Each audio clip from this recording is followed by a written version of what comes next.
So, good evening, everyone.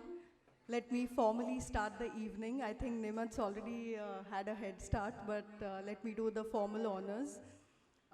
Thank you, everyone, for coming this evening. It's been a chaotic, crazy week with the incessant rains. Thank God there's been a little bit of a respite, and it's nice that all of you could come here today. I see some familiar faces. I hope to get to know some new ones, starting with Nimat. Um, Let me begin this evening by introducing myself. I am Sonali Muzumdar. I do book reviews for Hindustan Times. I also take up other freelance writing assignments. I also conduct walking tours with a city-based agency. I used to teach French at Alliance Française, so we have something in common. I read that you speak French as well. And yeah, I've worked extensively in the travel industry. So yeah, this is a very special evening. It's an honor to welcome Nimat Sadat to the city. It's his first time, him and his book, though the book has already made an appearance here. My connection to the carpet weaver happened thanks to an opportunity I got through Hindustan Times to review it. It was yet another book that came my way. I started reading it. I fell in love with the book, the story, the characters. Something in the story, in the characters, touched me deeply. I enjoyed the process not only of reading but writing about it. And here we are today. So while this evening is about Nimat, the carpet weaver, it's also another celebratory occasion. Exactly a year ago, on the 6th of September 2018, a 5-member bench of the Supreme Court scrapped Section 377 of the Indian Penal Code, saying it violated India's constitutional morality. LGBT Indians would now on be protected by constitutional values of equality, non-discrimination, dignity, expression, life, and liberty. This landmark judgment freed millions of LGBTQIA people in the country from an earlier crippling ruling that had criminalized the community a few years prior. So I would like to begin this evening by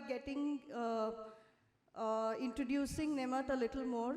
Would you like me to talk about you or the agent? Okay, so his agent who couldn't be here today. First things first, this novel is not based on my life. I don't think I could have withstood the physical and mental indignities heaped upon the protagonist, Kanishk Noorzada, throughout the course of the novel. All of you are already familiar with Nimat's life, his activism, and the story of his lyrical coming-of-age novel, The Carpet Weaver. I'm going to talk about some of the observations I have made while working as an agent and publishing commentator. In March 2019, my agency turned 10 years old, and it got me thinking about the hundreds of authors I have worked with across age groups, genres, and nationalities. I realized that there is one crucial trait which is common to all successful writers: belief. This belief cannot be acquired. It cannot be passed on by family, friends, and even your agent and editor. You either have it or you don't. I have seen this belief in Nimat. It took him 11 years to write The Carpet Weaver, and while there were a fair number of interruptions during the writing of the book, the path to publication has been anything but simple and straightforward.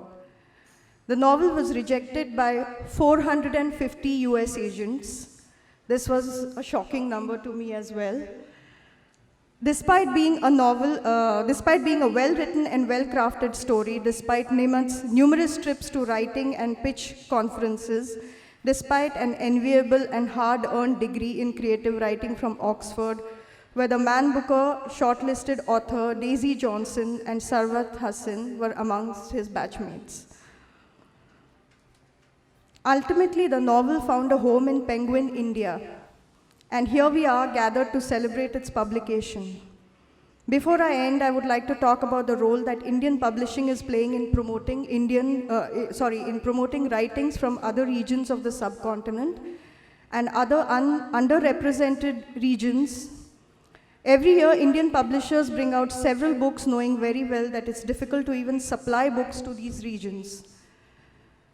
After the Pulwama terror attack early this year, a publishing professional told me that no Indian editor is going to acquire books from Pakistan for a long time. I have sold 3 debut novels from Pakistan since then. It's this open-mindedness, inclusivity, and spirit of adventure that I find admirable about our community, and it's the reason why an international novel like The Carpet Weaver found a home in India before the UK or the US.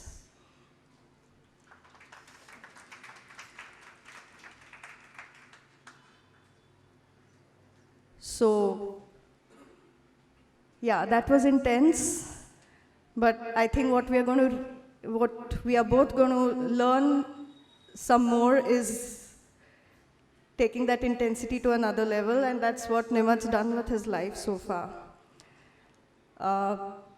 I'm sorry I'm going to have to read it out because he sent it to me half an hour before the event. I had prepared a bio, but we both thought that this was more apt and it would make sense for people to know Nimat beyond the interviews and the writings that have so far appeared in the press. I think anybody can just Google Nimat Sadat and you will get to know what he's all about. But what he sent me was a lot deeper. I think that made me appreciate the entire process. So Nimat Sadat's professional interests are ambitious and demonstrable. After pursuing 3 undergraduate degrees in international business, history, and political science, he enrolled at Harvard University and graduated with a Master of Liberal Arts degree in journalism. Still thirsty for knowledge, he attended Columbia University to pursue a Master of Science in Negotiation and Conflict Resolution. And then he completed a Master of Studies in Creative Writing at Oxford University. Today, he is pursuing another Master of Arts in Writing at Johns Hopkins University. Phew, that's a lot of degrees. Nimat gravitated towards a career in the verbal arts since he grew up as a child who couldn't complete a sentence without mumbling and became frustrated when he wasn't understood. As bad as his stuttering was, it didn't stop him from winning the spelling bee in his elementary school and going on to the district championship when he was in the 5th grade. He's also fluent in 5 languages: Dari, English, French, and German, and some Pashto. Nimat's journalism path brought him to the doorsteps of CNN, ABC News, and the United Nations Chronicle. At CNN, he worked as a production intern for Fareed Zakaria. Long before his professional career in the writing field, he started out as a dishwasher, busboy, cashier, and waited tables in various restaurants. Nimat has worked as a personal banker, life insurance agent, real estate agent, research assistant, telemarketer, and travel agent. He has also worked for 2 internet startups, proctored exams at an all-male Jewish seminary, served as a conference assistant, and volunteered his time for various charitable causes. Additionally, he started his own business as a concert and nightclub promoter. He has also worked as a background actor in numerous Hollywood movies and telenovelas, and even modeled for an ad campaign aimed at persuading males to pursue a career in nursing. Wow. Nimat has visited 7 US military bases in remote pockets of the country where he taught cultural awareness seminars to American troops deploying to the theater in Afghanistan. In Afghanistan, Nimat worked as a temporary consulting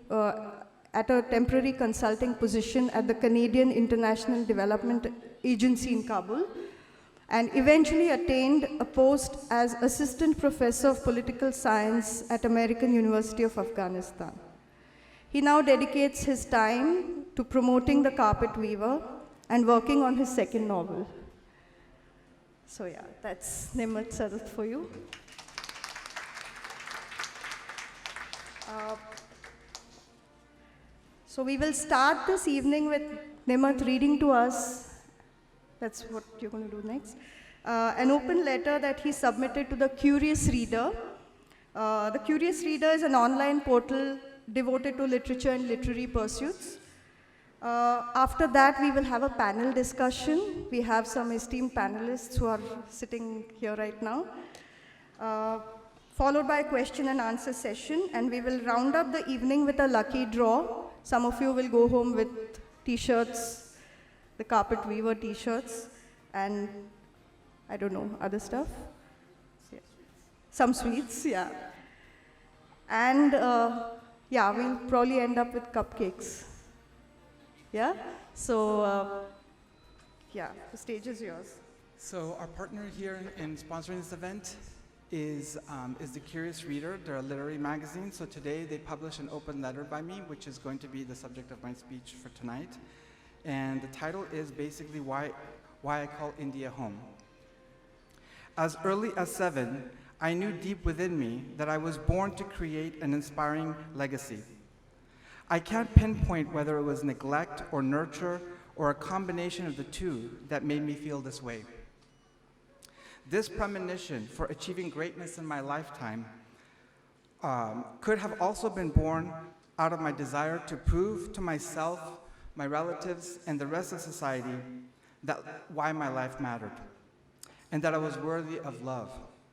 And this drive for success is quite common among LGBTQIA+ people throughout history who have heroically triumphed despite all the odds stacked against them. This is my story too. I was born in Kabul, Afghanistan in 1979, the year that the Soviets invaded my homeland. At age 5, my mother, refusing to raise her children in an Afghanistan of civil war and communist occupation, kidnapped me and my 2 siblings and took us to the United States in defiance of my father. I was raised in a low-income, single-parent household in greater Los Angeles, while my father remained in Afghanistan. He would later rejoin us in the 1990s. It is against this tumultuous history of the Cold War as a backdrop and the turmoil that it beset on my family that I came of age, trapped in limbo, in a no man's land, and always feeling inadequate and isolated. Even as an adult, I struggled with assimilating into mainstream Judeo-Christian America. And among the diaspora, I also felt alienated by the parochialism of Islam and burdened by the stifling rituals of Afghaniyat. No matter where I was a stranger in a strange land. My overarching identity conflict has been a central theme of my life, especially in the aftermath of the September 11th terrorist attacks. Having my adopted land go to war with my homeland resulted in perplexing challenges as my ethnicity, national origin, and religion came under intense scrutiny. And I had to continuously prove that I was apologetic, loyal, and nonviolent. It didn't help that I was a repressed homosexual as well. It was during the first decade of the first millennium that I answered this call to adventure and experienced my intellectual awakening. My sense of conviction comes from the realization that the meta-structure of the universe was rigged against the aspirations of a gay Afghan refugee from Durrani Pashtun and Sunni Muslim tradition to live a fulfilling life. Trying to assimilate in American culture didn't give me the inner peace I was seeking when I realized that I was being whitewashed into letting go of a rich cultural heritage that traces back 2,500 years. My struggles is best expressed by Kanishka Nurzada in The Carpet Weaver, when he says, "An eerie feeling beset me as the thought of being true to myself felt beyond the realm of any possibility. I felt like 1,000 shattered fragments of the true mirror I yearned to be." In 2012, I returned to my birthplace, Kabul, after living 3 decades in exile. I started work as a professor at the American University of Afghanistan. While I tried to remain discreet, I was still persecuted for being a practicing homosexual and lapsed Muslim. Instead of caving into the demands of Orthodox Muslims, I fought back by meeting gay men in the Afghan capital and clandestinely mobilizing an underground movement and using social media to openly campaign for LGBTQIA rights. A year later, I was forced to resign from my post and threatened by the Afghan government that I would be arrested, taken to court, and handed down either a life sentence or the death penalty, even though I was a naturalized US citizen. The Afghan government alleged that my physical presence and self-expression was destabilizing the social order of Islam. At the end of the academic year, I went to New York City. And in July 2013, the Afghan government alleged that my public outreach was subverting Islam in Afghanistan. So they pressured AUAF to fire me. A month later after that, from my new bedroom in the Upper West Side, I took a huge leap of faith to announce my sexuality on Facebook in a desperate plea to reconcile my identity conflict and finally be accepted by my family and nation. I ended the war that was raging in my head by concealing a secret for the last 34 years of my life. But even some of my non-Afghan and non-Muslim American friends distanced from me on the grounds that I had become too controversial. And of course, I received numerous threats and curses from Muslim purists. In my most trying days, I was jobless and broke, and when I couldn't pay my rent on time, I found myself languishing in a homeless shelter in Brooklyn, surrounded by the living dead. It was during this experience of obscurity that I formed the sentiments expressed by Kanishka Nurzada in the internment camp scene when he says, "But it was here that I learned that you cannot shatter the broken, control the nonconformist, or scare the fearless, for they have nothing to lose in proving their willpower and worth." My stubbornness annoys the people closest to me, but it's also the reason why I'm victorious in getting The Carpet Weaver published today. I could have quit after I received 450 agent rejections in the US and in the UK, but I refused to fall victim to the woe is me narrative that is used to pigeonhole gay people. I continued to champion The Carpet Weaver until I made a breakthrough when I submitted a query letter in about February of 2018 to India's top literary agent, Kanishka Gupta. Within days, he had read my manuscript and responded with an offer to represent me. And the rest is history. I started writing this open letter during my transatlantic journey to Mumbai, and a million thoughts rushed through my head as I imagined the thrill of celebrating The Carpet Weaver's early success and launching my debut novel on the first anniversary of India's legislation of same-sex relations. Where else would I be on this historic day? Outlawed in my homeland as a Kuni and speaking blasphemy, and unpublished in my adopted land for writing a post-conventional novel. It was instinctive for me to travel to India, the only country so far where I can express myself as both an activist and an artist and be venerated for the words that I speak and write. In June, when I traveled to India for the first time, I released The Carpet Weaver at the Imperial Hotel in Delhi, the site where Mahatma Gandhi, Muhammad Ali Jinnah, Jawaharlal Nehru, and Lord Mountbatten met to discuss the partition of the Indian subcontinent. I come with a different message today, one that speaks of unity and unification. I see India's place in the world as a spreader of love, a love that is inclusive of all people. Given India's rich cultural footprint, I truly feel that India is the gateway to broader discussions about LGBTQIA plus literature in the rest of Asia and in the Muslim world. This puts India's emerging LGBTQIA community in a unique position to expand its sphere of influence by harnessing the potential of the literary arts.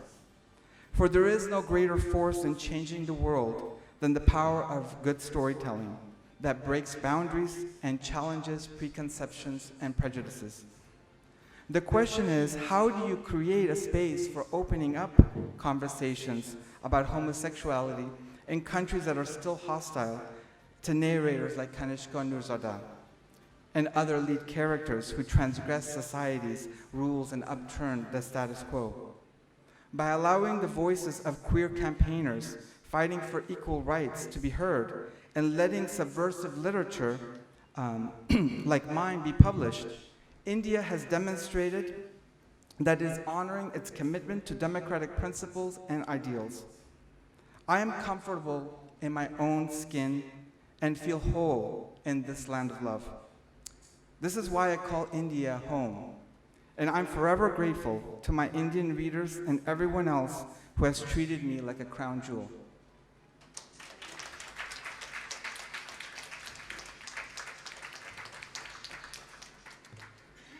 Now I'm going to begin by reading 3 selections from each part of the book, from part 1, part 2, and part 3. And we'll try to make it fun for you. So let's see here. Okay, so this is the scene, for those of you who read it, this is the scene where it's Charshambe Suri and Kanishka's father is telling him to try to pursue women, and this is his first encounter, Kanishka's encounter with a woman.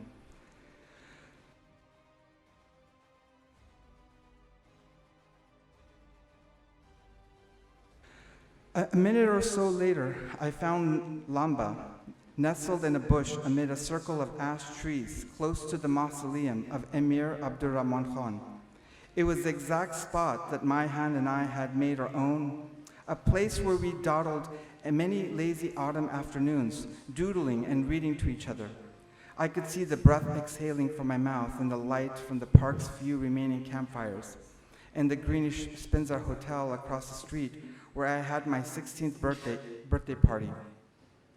"You found me," Lamba said. She stepped closer to me and reached to the collar of my button-down shirt. "What do we do now?" I paused. "It's spooky here. I think we should go back." "Hold on. About what we should show each other first and then go." "Show what?" She paused, batting her heavy lashes softly. "Our body parts," she whispered, then lifted her blouse up to her neck and cupped her hands over her emerald bra. I closed my eyes, imagining what it would be like to walk around with those breasts the size of grapefruits, seducing the hunkiest men in Kabul and being pampered with their affection.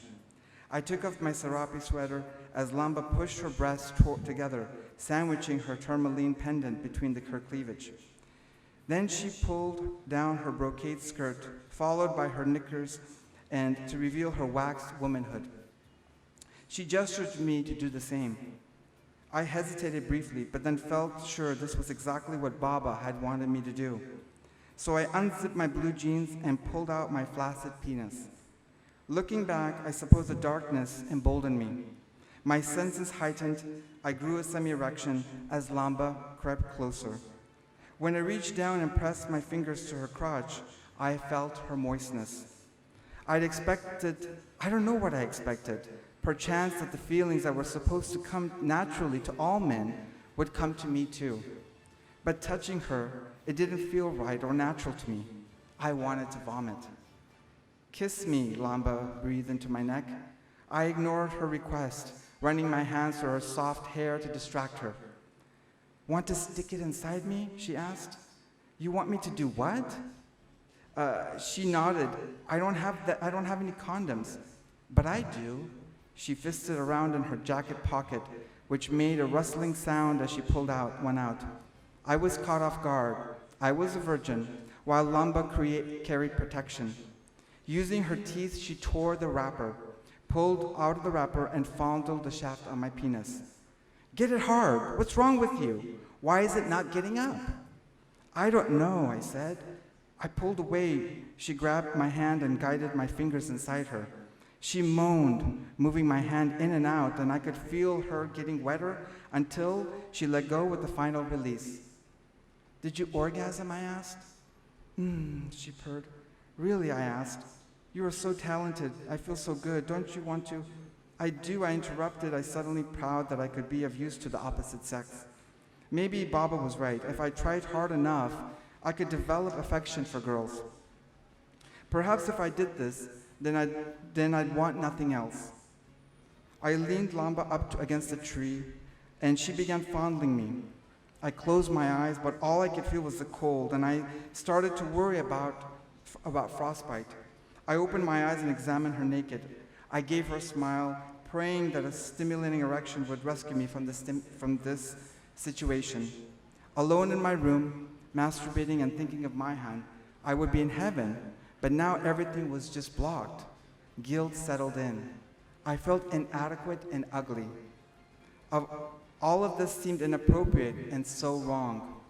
Lamba seemed happy to play along despite the awkwardness. But what would she think of me afterwards? Lamba was the prettiest girl I knew, and viciously sexy. A real man would have been completely aroused. There she was, rubbing her bosom against me, sticking her tongue in my ear. I fumbled like a loser. Branches behind us rasped. Shh, did you hear that? I asked, unsure whether the faint hiss was real or merely my hallucination. I pushed away Lamba's hand. I need to go now, I said, pulling up my jeans. She sighed irritably, then stepped away from me and began to get dressed, too. I don't think we should see each other anymore, I said in a defeated voice. Don't take this the wrong way. You're perfect. The problem is with me. Lamba's voice had drained of its warmth. I think you're scared, she said, sneering at me. This must be your first time. You've always been a silly boy. In that moment, I wanted to just sprint away as fast as I could. Calm down, I told myself inwardly. Just walk her home, and then you're free. A few moments later, we stepped out of the woods, and I walked Lamba home like a gentleman. But it was unbearably awkward. Lamba's eyes were fixed ahead, while mine only stared at the floor. The clip of our shoes against the sidewalk seemed to echo into eternity, punctuated by the sharp intakes of breath that Lamba would pointedly take before releasing them with slow, damning vitriol. The failure would not be forgotten. I dared not to look at her, even when we parted ways, but I was glad to leave her and go home.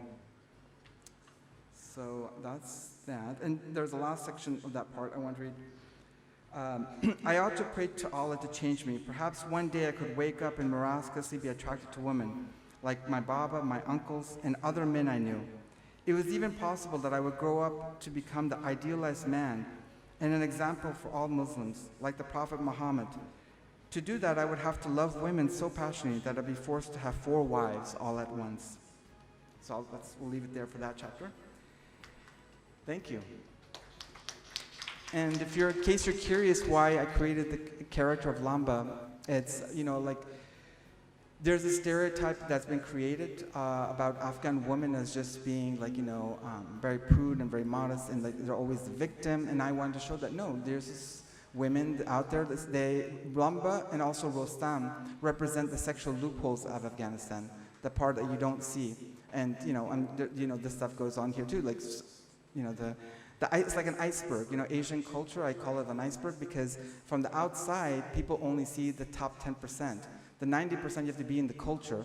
So I feel that all that's written about Afghanistan is at that superficial level, that it just fits the dominant narrative. And I wanted to make characters so that create a multi-dimensional experience for Afghanistan.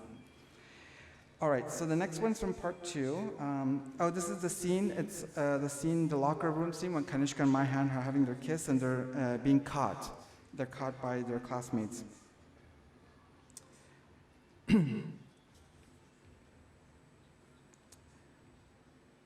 Okay. At school, people had heard about Baba's arrest after I told Maihan and a few close friends. But I kept Maihan's secret. No one besides me knew that Maihan's Baba was the CIA. Publicly, the family vowed allegiance to the Parchami wing of the Marxist alliance. But even so, the war had beaten us down, even Maihan. Only the mean-spirited seemed to rise to the top, while in many ways I felt like I had always been hiding in that broom closet. Maihan was now here with me, and I couldn't decide if I was happy or sad about that. I've been thinking about a lot of things, I said, as I held to the knob of the door so that no one would disturb us. I want to work with you and the Americans. Maihan stared back at me with a gleam in his eyes. Soon they glittered, and his lips curved upwards, bright with excitement. I'm telling you, in America, everything will be different for us, he said, laying on his hands on my shoulder. I promise you that once we both end up in the West, I will spend the rest of my life with you. Is that what you want, to be with me forever? Of course that's what I want, he whispered, his eyes hardening. I felt a lump forming in my throat as Maihan reached for me. We locked in embrace, kissing each other on the mouth and leaning into one another. I was beginning to lift Maihan's shirt out of his pants when suddenly we were disturbed by loud voices. Kushads! They cursed us. Maihan and I both went silent. My stomach churned like it was on the verge of exploding. We know you're both in there, a boy barked. Come out, or we're coming in. Leave us alone, Maihan shouted. How can we, when you're the bitches we're looking for, a boy said. Before I could respond, someone turned the knob and yanked open the door. Light spilled in, and from it emerged the silhouettes of outstretched hands. They took us by the collar, by the throat, and by the wrists, and by the elbows, pulling us out. The outrage in their blank copper eyes flashed in the forbidding light of the hallway. We were in real danger now. They hauled us and spun us around like spindles, each rotating, accompanied by punches, slaps, and kicks, each boy grabbing and violating a different part of our bodies, all the while laughing hysterically like they all gone mad. Blinded by pain, I felt the world spinning beneath me. Then two guys pinned me against the wall, wrenching my hair, and hoisted my pants up to my navel, crushing my balls.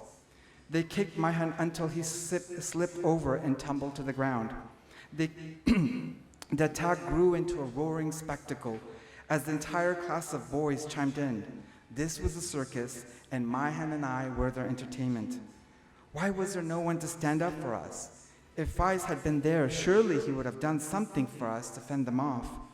Stop it, please stop it, I screeched, still spinning dizzily. One boy bellowed, Isaacs, insisting that Maihan and I were hermaphrodites. Let us see if Kanishka and Maihan both have a penis or a pussy, Usman said, or a penis and a pussy. Irfan roughhoused me, flinging himself into my shoulder and giving me a whiplash. A group of boys ripped off Maihan's shirt. No, please don't, he shouted. I swear by the Quran, I'm really a boy. A penis doesn't make you or Kanishka any less kuni. Irfan said, I bet you both want us to bang you. My limbs cracked as Maihan and I were tossed back and forth, each one of the boys jostling us diagonally across to the next. Looking down at me, Usman's dark eyes narrowed viciously. But he smiled too. This is what you get for longing for my dick. I was flung outside the tiled bathroom walls, cracking my skull and nearly losing consciousness. A deep fog engulfed my brain, even as a nasty taste of blood filled my mouth. A guy groped me and blurted, "Suck my cock." I heard Maihan yelling and pleading to someone, "Stop it, I like girls, you're wrong." As they shoved me from one end of the room to the other, I stumped and tripped. "Get on your knees and blow me," now I heard Irfan say. "You've misunderstood," I said. "Don't lie," another boy said. He grabbed my tank top from inside my backpack and threw it on the floor and walked all over it. "We heard you two are lovers." "Don't lie," another boy said. You're crazy, I yelled and shoved him inside. "Move out of the way." But another tormentor circled closer, trapping me. In front of me, another boy pulled his pants, revealing his flaccid penis. "Go on, be my bitch." I wish we could have fought them off. I knew Baba with his black belt in Kung Fu could have done it, but Maihan and I were outnumbered. It had been more than a year since we had wrestled, and just as long since Maihan had actively competed and won against these malevolent boys in football and cricket. Malnutrition and downtrodden spirits had further debilitated us. I crouched down to grab my backpack, preparing to run, but one guy stepped onto the strap, and I nearly fell as my arm jerked my back.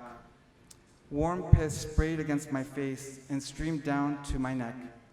Maihan screamed, "Stop it! Mercy, mercy, let us go!" The laughter grew louder and louder, echoing in my eardrums. One boy, I was never sure who, grabbed my hands and pinned them behind my back, while another grabbed my testicles and squeezed them so hard that I felt it was going to crunch and rupture from all the pressure. I clenched my teeth to fight through the pain and tried to pry the boy's hands off me. Seconds later, I dropped to my knees. I felt some relief in my groin. Osman suggested Mayhan and I lick urine from the floor. I was afire from the humiliation and the physical pain. I would die, I thought. I closed my eyes, praying the ordeal would end. I felt my shorts being pulled down, then my underwear.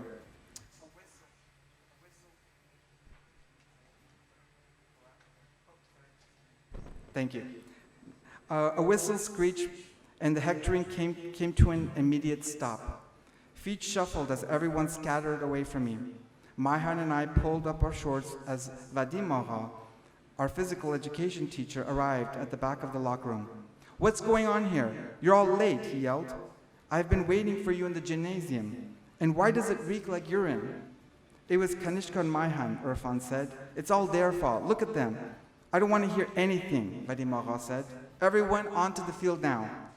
The others scrambled away, rasping for breath. Mayhan and I tried to straighten up under Vadim Agha's glare. I reached over to grab my urine-stained tank top. "You're both an utter embarrassment," Vadim Agha said, once we were alone. "Do you have any idea what it takes to be a real man?"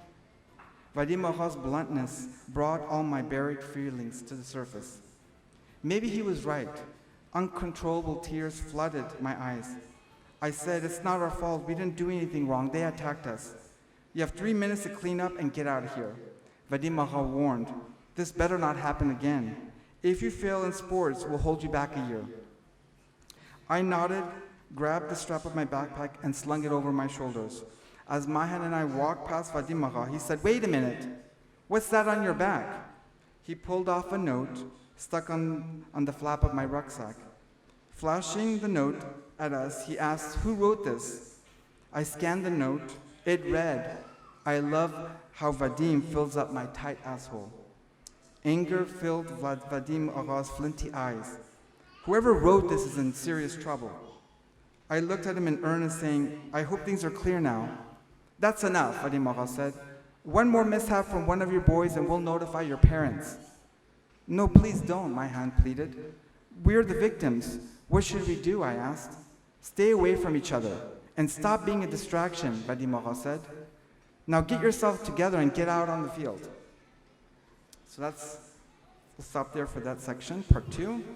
And the final section is really short. Then we'll start the next segment.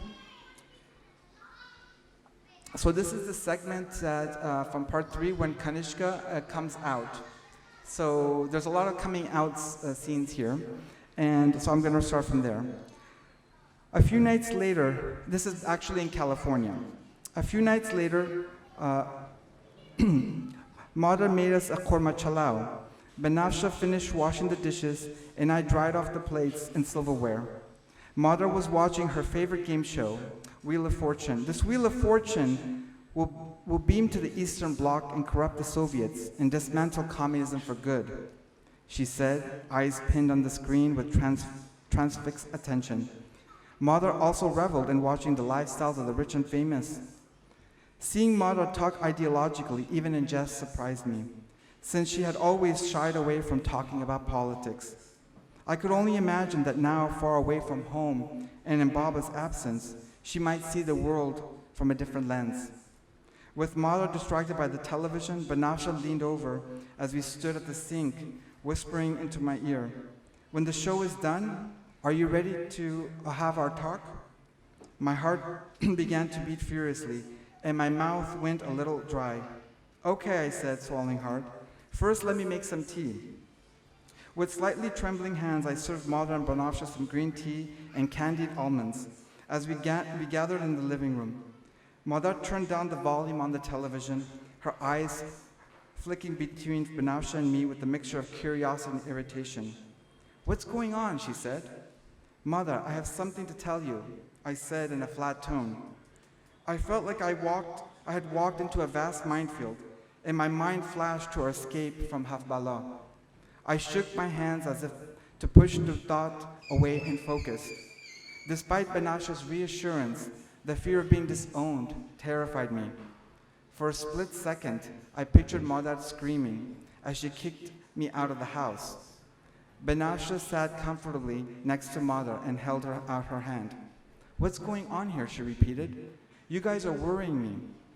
"Everything is fine," Banasha said. "This is Kanishka's best day." "Why is that?" Madar probed. "Today is the day that you will really get to know your son," Banasha said. I brightened at her support. "I'm not sure what you're saying," Madar replied. "I can explain," I said. "Do you remember that time when Shamim confronted you and showed you the love letter I wrote to Maihan?" "I don't remember," Madar said in a flurry, shaking her head and breathing in sharply. "I knew that she did. It was after I came home from school bruised up," I said. Madar shifted uncomfortably in her seat. "Yes, they hate you because your Baba was a Maoist," Madar said assuredly. "No," I said. "I made that up just to comfort you." "So what then?" Madar asked, her wrinkles deepening at the corner of her eyes.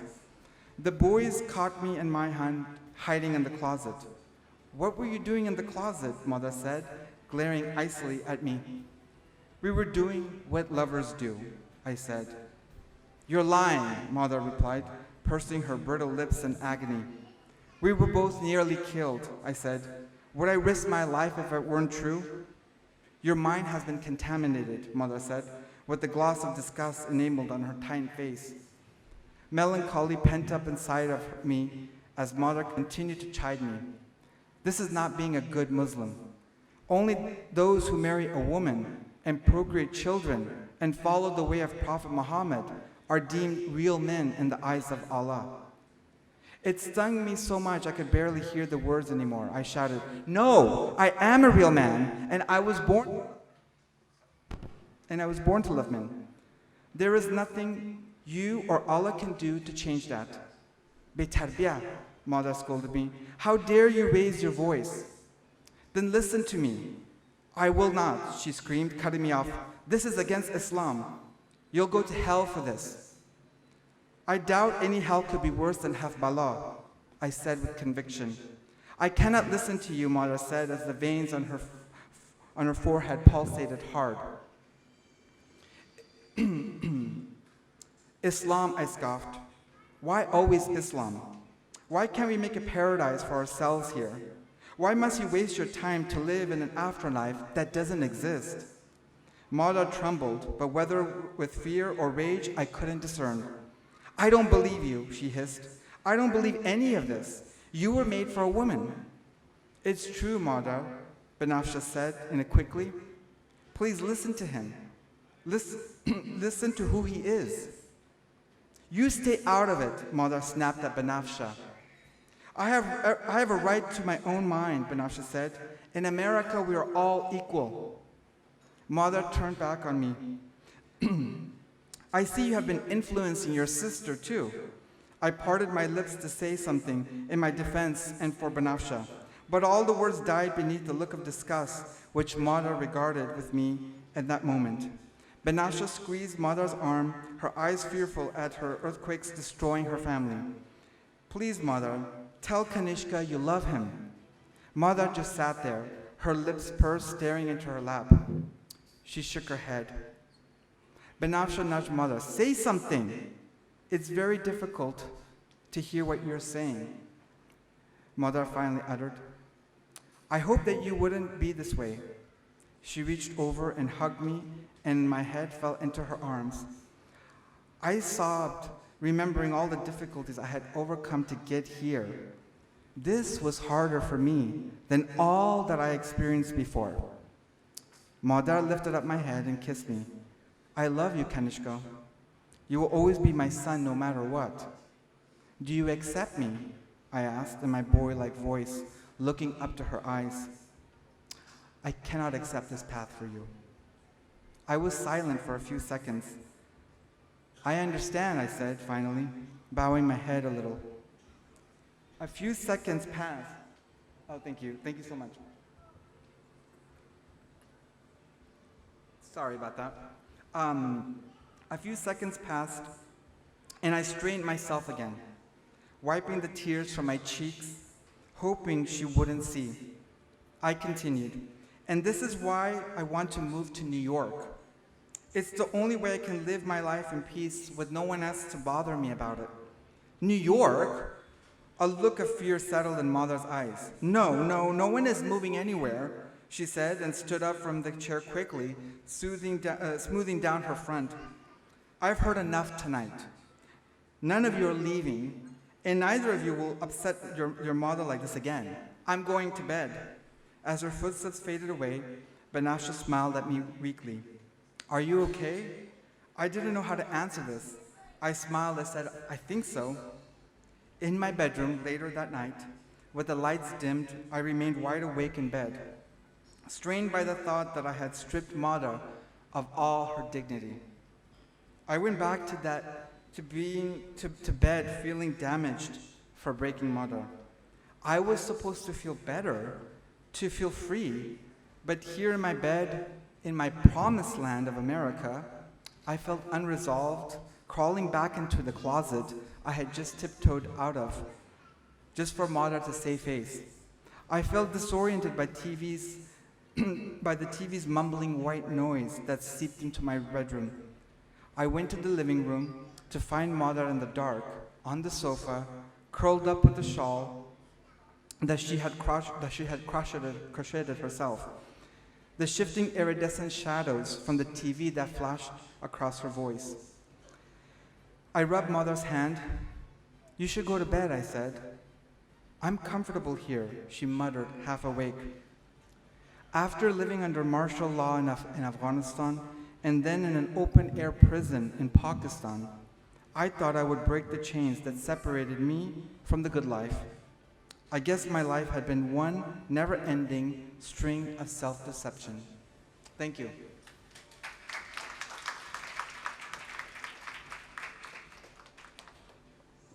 So I hope that wasn't too long. Okay, great. So now we're ready for Sonali for our next segment. Thank you.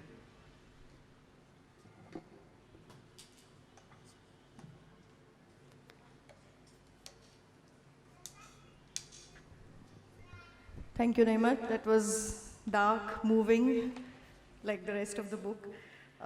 We will continue with the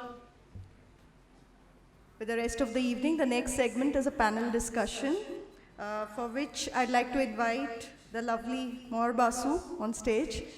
She is going to be the moderator. Maur is a journalist and film critic with Midday. In her words, and I quote her, when Carrie Bradshaw says she's looking for real, inconvenient, passionate, consuming, ridiculous love, I get it. I feel that way about everything I have built in Mumbai for myself for the last 6 years, especially my job. Maur works with the city's oldest tabloid, Midday, as an entertainment journalist. Crazily obsessed with the dramatic charm of the movies, she eats, lives, and breathes stories. So when she discovered The Carpet Weaver, it took her back to a summer night of 2006 at her home in Kolkata when she first read the book that changed her life, Khalid Hosseini's The Kite Runner. Naimat's poignant writing evoked similar emotions in her.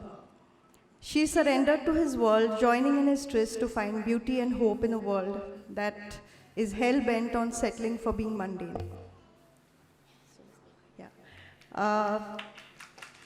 I'd like next to call upon Nirbhay Kanoria, who is publisher with The Curious Reader, publisher of The Curious Reader, sorry. The Curious Reader is a project born out of a passion for reading, literature, and promoting South Asian and Indian voices. While not quite from a journalism or literature background, having worked in a pharma company for most of his working life, Nirbhay has always been an avid and voracious reader. He's a Bombay boy through and through, except for the 4 years of studies in the US. A few years ago, sensing the need for a reading community and feeling the lack of options in India, he started The Curious Reader, an online literary magazine. In its quest for excellent writing, the curious reader has recently published an excerpt from The Carpet Weaver. So you can go online and check for the excerpt that has been published. I next call upon Onir, who is perhaps the best known panelist this evening. No? He is a film director. He's an editor, screenwriter, and producer.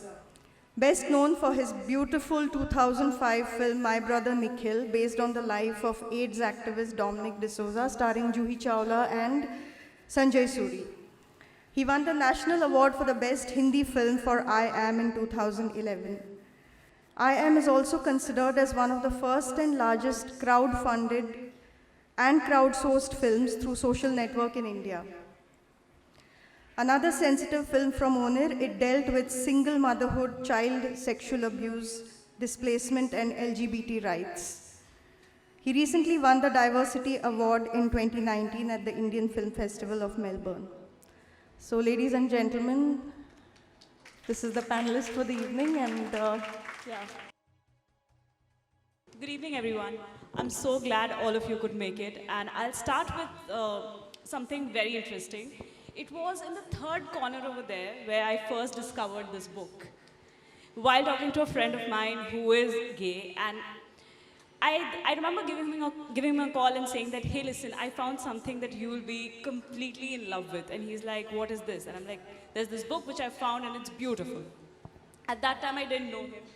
I went back home, I read the book, and I messaged him on Twitter, and that's how I got to know him. You know, I have to ask you this. Where and why? Why did you start writing this book? What about the material? What was in your mind when you started writing this? Okay.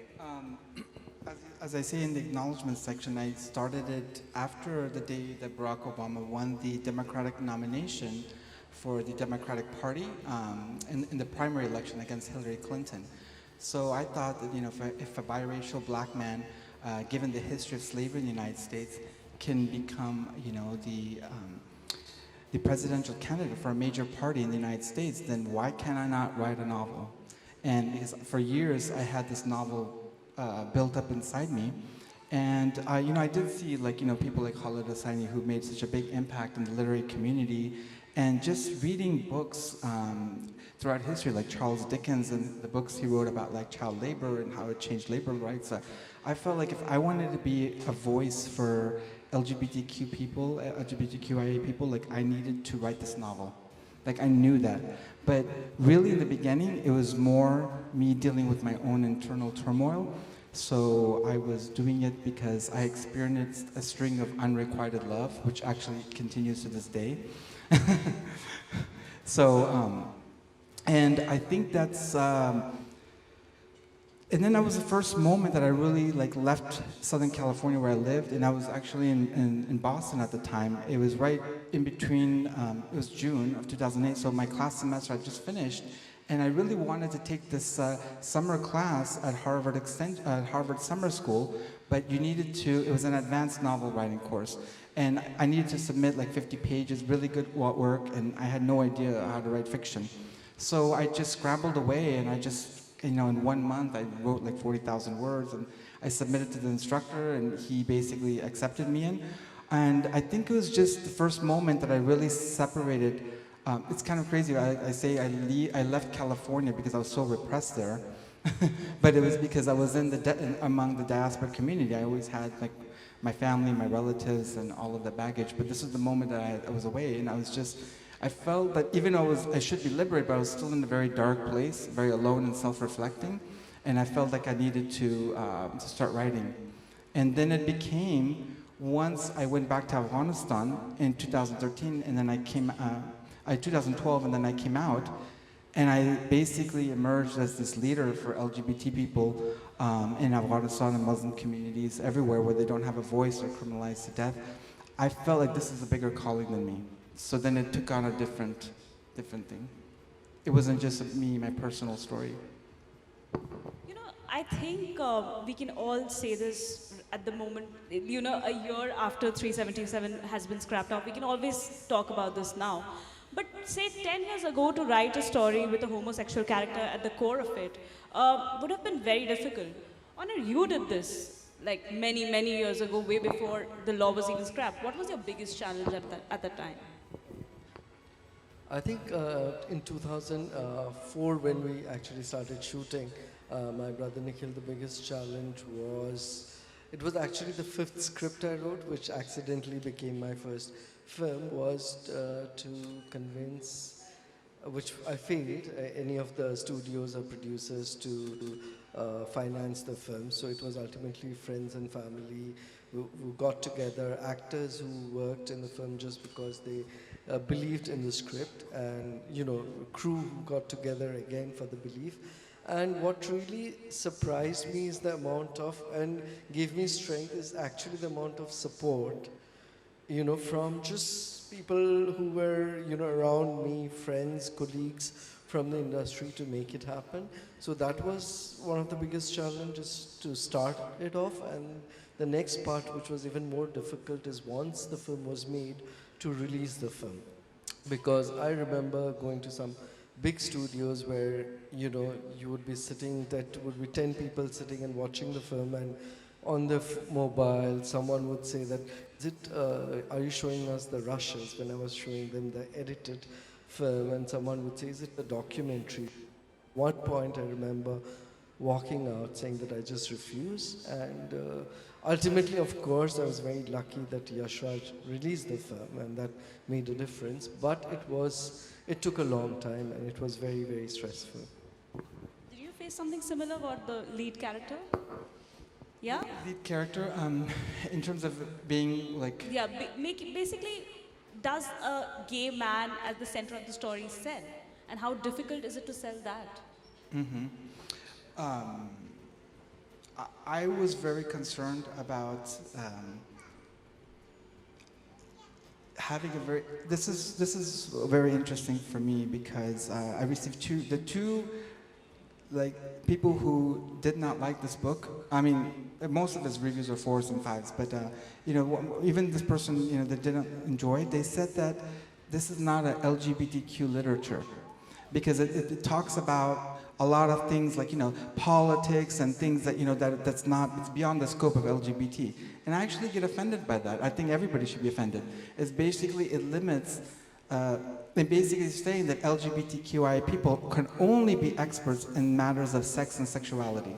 That anything else in the world that that the mainstream society deals with, we'll leave that to the heterosexuals to take care of. They'll take care of the economy, they'll take care of politics, they'll take care of everything. And you saw that Kanishka was the breadwinner when his father wasn't there. He was the one who helped them in Afghanistan, and he helped the family out of the prison camp. So this is the kind of thing that we need to show. And the same thing in my career as a journalist, it's like whenever there was something in the newsroom that was related to like Islam and terrorism and all those Debbie Downer topics, like radicalism and blah blah. Just go to Nimat. Just have him be the production assistant in the story, or let him, like they were calling me when they needed a voiceover, like kind of weird stuff. And it's like, but when you wanted to do other things, like for mainstream white American culture, no, but what do you know about that? So this is the problem I have, and a recent interview I gave with the New Indian Express, I said that, in LGBTQI people in India want them in leading roles now. And the great thing about India is that they've always had LGBTQI characters, and even it goes way back, decades, but they're ancillary characters, and I think like a cavalier character like Kanishka, I think we're going to see more of that emerge. And because of Section 377, but also, India is going to be the largest, most populous country, and what 377 does, it eliminates the fear, so people can actually come out as being out loud and proud without worrying about being criminalized. So eventually, India's LGBTQI community will be bigger than any community in the world. So there's going to be a demand for it. There is a demand right now. So I just see there's a lot of opportunity, and I think that the minds are shifting. I think that the most excitement I'm seeing is with the millennials. Everyone's reading my book. Look at the crowd here. It's a mixture of everybody. But millennials are really getting excited about, they're like, I hope all your other books are about LGBTQI themes and characters. when I read the book, I think the most persistent feedback which I take back from the book is hope. That's what I saw in it, and relentless faith. You tell me, what did you take back from the book? Because they are both writers. They are they are creating stories. We are readers primarily. So what did you take back from the book? So actually, I told Nimad this as well when I was speaking with him earlier. For me, yes, of course, at its core, this book is an LGBT love story, if you will. But it's much larger than that. I feel it goes on, it talks about Afghanistan, it talks about immigration, it talks about so many different topics. And I feel, to some extent, we're doing a disservice almost to the community when we try to pigeonhole a book or a film into, oh, this is an LGBT film, or this is an LGBT book. It's not fair. Because, as he said, I mean, there's a lot more to the story than just the fact that Kanishk is gay. It is certainly central to the story, but it is not the defining or the only thing to the story. So I think we should not try to pigeonhole, we should try to look beyond that aspect also. What do you think about the representation of homosexual love on screen, Honor? What do you have to say about that? Because I think till Made in Heaven came out, there was very little in terms of visual representation of it, the way we do for a heterosexual love story. I feel it's changing, and in the digital space it's different. It gives you, because you don't have the CBFC sitting there deciding what the audience should see. So in that space, I think there is much more, visually you see. What is really ironical is 377 is actually about sex. It's not about love, And what you get to see, is mostly portrayal of love without physicality when it comes to cinema, even after 377, because of course there is the fear of what are very, very prudish CBFC board, how is it going to, because I've always had months and months wasted trying to, negotiate with the censor board. But I think in the digital space it's opening up. Having said that, I, constantly say that we forget that 20 years ago we had Fire, which was, there was love making, and that was on screen. So we always say, oh my God, this has been done now and it's changing. And we forget, because mostly people don't do, or if you see Bomb Gaze, if I see it as a film which is available on YouTube, it was much more to have done it at that point. I think it's much more braver than anybody right now, because still everyone is negotiating at a space which is safe, which is commissioned, So I feel that yes, things will change, but it is just the beginning, and a lot more, because after 377, the only film that has come out in mainstream is Ek Ladki Ko Dekha Tha. So, and we are the largest film producing country in the world, and that speaks a lot about how much more we have opened up. What do you hope will change in terms of storytelling, in terms of depiction of LGBTQ, in writing, on screen? What do you hope will change in terms of the writing? Because what I really like about your book actually is one of the things that you have written about Kanishka coming out to his mother, and the mother saying that I love you but I don't get you, and he says it's okay, I understand. What do you think will change in terms of the writing itself, and how do you think that will influence the society in the years to go forward?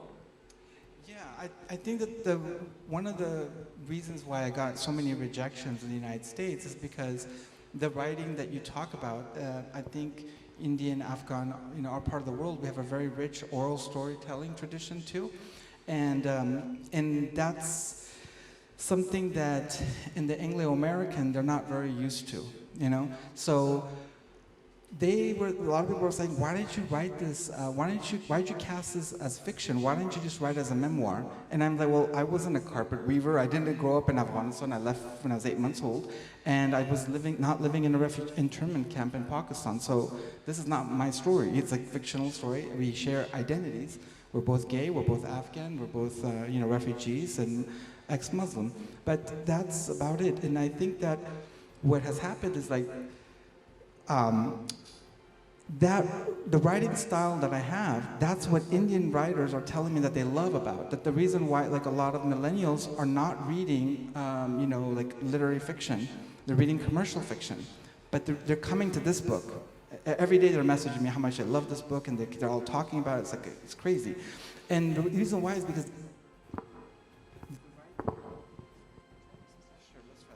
they're saying that the writing is actually accessible, that writing in that memoir fashion, memoir is growing, so why not write in memoir fashion? Like, and the whole purpose of writing fiction is to suspend your reader in disbelief. So I'm telling these agents, I don't tell them in my head, I'm telling them, you know, if you're telling me that you really believe this is my story, then I succeeded in convincing you that this is a real person and a real thing.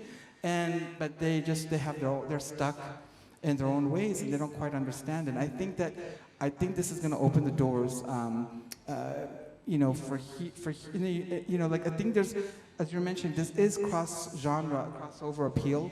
It can be cast, primarily it is a Bildungsroman, or a, you know, coming-of-age story, but it's more of a Künstlerroman, a coming-of-age of a young artist, which is within the realm of literary fiction, but it can be also under historical fiction, it can be under LGBTQ. And I think that a lot of LGBTQ fiction, a lot of people don't like the Harlequin romance, or like that's almost like porn and erotica. Although the passage I read to you guys, but you know what I mean. It's like it's just very superficial. That's all there is. There's no other themes going on that's really showing the maturity, development of the character. And I think that these are the kind of stories that we need to tell, that we need to like engage our audiences. And one of the things I believe that, you know, mainstream, or what do you want to call it, heterosexual, like, you know, people who that are coming to this book because they're like, this is something that they can understand. So that's why I tell people, like, in a nutshell, I have like 10 seconds to give a speech, like, what is your book about? I'm like, you know, it's The Kite Runner meets Brokeback Mountain. The Kite Runner was also a Bildungsroman, a coming-of-age story. And Brokeback Mountain, even though it was about white men, white American men, I could relate to it because they're cowboys, so they come from lower socioeconomic status. And in the 1950s, they were living a double life, kind of like Kanishka and Maihan. But then I could not relate when I read like Call Me By Your Name by Andre Asiman, because I got triggered. I'm like, when I was 17, I was pretending, my own life and Kanishka's life, pretending to liking women. So this guy is like such high level of the Maslow's hierarchy of needs that he actually is pursuing this, you know, Columbia University professor who's coming to visit them, and so they're more self-actualized. They're like, I didn't really see their struggle, and for me it was kind of triggering. So I wanted to write something for you know, minorities and for people of color and for ethnic people and other things, so that people can understand what our experience is like. One agent actually said that, oh, you know, it seems like it's a good story and it's all put together nicely, but I really wanted something more like Call Me By Your Name, and like this is like a little bit different, because I felt like the Kanishka Maihan's romance was a little touch too coy, and I think it should be like a little bit more like, you know, Elio and Oliver's romance. And I just think that this person does not quite understand that, yes, this was Afghanistan's golden age, and it's a paradise lost, and it was a very peaceful time, and it was very more progressive than it is today. But it was still a traditional Muslim country. It was still a country, as you see, that there's, yes, behind closed doors things happen, but in public it's still like, it was a very strict country. So I don't understand. I mean, think about Maihan in the beginning, in the first chapter, was talking about how great, you know, India was, because all he could go and party with these girls and everything like that. In Delhi, where exactly. So basically, so that's kind of what we're trying to say here, is like, you know, like, there needs to be an understanding. Like, I don't understand, like, we're living in two different worlds now. It's like these US and UK, they don't understand quite the culture and grasp it, or they don't want to, you know. You know what I find disturbing is that a romance between a man and a woman is considered love, but a romance between a man or a woman and woman is gay love. The minute you kind of, you know, put a divide over there, it is love at the end of the day, right? Nirbhay, what do you think is missing in terms of representation on screen? You know, I think more than what's missing in representation, I think there needs to be a certain changing of the narrative of LGBTQIA portrayals, or even perception. I mean, I'll give you a very small example. When I told someone I was appearing on this panel, he said, oh, why are you going on the panel? People will think you're gay. And I was like, well, that's their issue and that's their small-mindedness. I got it too. Yeah, I was like, I write about straight white Americans writing books all the time. There's nothing, people aren't thinking I'm white because of that. So I think, there's this perception that the minute you associate yourself with that, and that causes people to be a little scared of it also, which is ridiculous. So I think that perception in society needs to change. That I think is the first step to having more accurate portrayals. And I think, credit has to go to people like Konir also, because when you have films and people like Nimat, and you have books where they're actually portrayed accurately and sensitively, and not your Dostana style, floppy hands, and it's stupid, right? The minute you have accurate portrayals, people realize that there's a lot more to this than just sexuality. It isn't just about wanting to have sex with the next person. Honor, can you cite an example of a time when something from your movie was asked to be chopped off or edited out by the CBFC because it was way too quote-unquote bold for them? I'll give you two instances quickly. One was in 2011 when I was making this film I Am, where one of the segments was about 377. And the first time the CBFC board, and it was a 24-minute section of the film, the CBFC asked me to chop out 21 minutes out of that. So it started with that, ended with me having to chop out, after 6 months of fighting, 7 minutes of it, which really, really hurt. But yeah, at the end of it, you want it out. And then in 2017, when I thought that, okay, we've really, it's so many years, and when I was making Shab, and I remember the censor board, it was very humiliating actually when I'd gone there at the screening and they'd look at me and tell me, but up to name, you've represented them as normal, and you are standing there and thinking, I've opened, and what he's actually calling you is not normal. And then one very, very senior, I won't take his name, person from the CBFC board told me, I'm with you, I understand your agony, there is so much of money, time, energy that's gone behind. Is there a way that, when children will watch it on TV, it's not good for them, that you can make them look like brothers? So I think that, that's 2017. What do you have to say about censorship in terms of writing? What have you faced? Because it is a bigger problem in the artistic world, be it movies, be it books. What kind of censorship have you faced? From which agent? Maybe people have asked you to alter your story, maybe something like Brothers. Yeah, exactly. Well, I took an online course on Media Bistro, and in a class there was fiction, there was all women. And it was like a lot of them were middle-aged women from all parts of the United States. And I had a very provocative scene where I had to where Kanishka and Rostam have the sexual fling in the Hafbala internment camp. And what happened was so Kanishka and the other boys, we still have that scene, but we just modified it. For those of you who read it, that scene where Kanishka is basically like throwing, basically disposing of the dead bodies and digging the grave. That scene was a scene that after that happened, the boys leave and Kanishka and Rostam have this intimate experience. And there's women in this class who are like, oh, no, this cannot happen. This is, oh my God, you've pushed the limits too far, Nimat. Like, how can you have two men enjoying sex while in front of all these dead, while they're like putting away the corpses of all these dead people? Like, this is just disgusting and it's gross and you just have to cut it out and da, da, da. And then like every single workshop, I'm like, I saw this resistance and I was like, you know what? And one of the tutors was like, this is a great scene, but not for this book. Keep it for your other book. But, so that's just one example. There's a million more, but it's like, I thought that would have been an interesting scene. How many here would have liked that scene? No, okay. You wouldn't mind it? Okay, so it's kind of interesting. But then I thought, and then I came up with a scene where Rostam actually well, I don't want to give spoiler out. The intimate scene that Rostam has with Kanishka once they leave the Hafbala camp in the Baluchistani countryside. I thought that was really nice because Rostam also represents the side of Afghanistan, the sexual loopholes, like Lamba has the sexual loopholes, like Rostam does it. So the sexual loopholes of Afghanistan that people wouldn't see and there's double lives that people live. So that's how I create that. But yeah. What do you think of censorship in general, especially when it comes to LGBTQ plus stories? I mean, I think that's a very loaded question, a very loaded topic. And I think, I mean, in general, I have to say that I am completely against, and I think the Curious Reader as a magazine is completely against censorship. You shouldn't have it.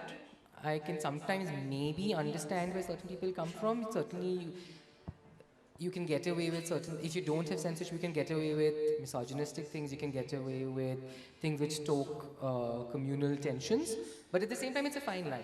So while I feel it's not as black and white as just saying that, oh, I'm against censorship. There has to be a sensibility to it almost. Have you guys ever been asked to, say, pull down an article that is extremely, maybe an excerpt or an article that is extremely provocative? So not as yet, but I think that's because we've not published anything like that. But I do think my partners here, we discuss this very often that as a magazine, we're not going to ever bow down to that pressure. We're going to always publish what we truly believe in. I think it's easy to say because we're relatively new in the field and we've just started off. I don't know what will happen if we ever do come to that bridge. But as of now, I would like to believe that we have the principles to not pull down something just because of external pressure.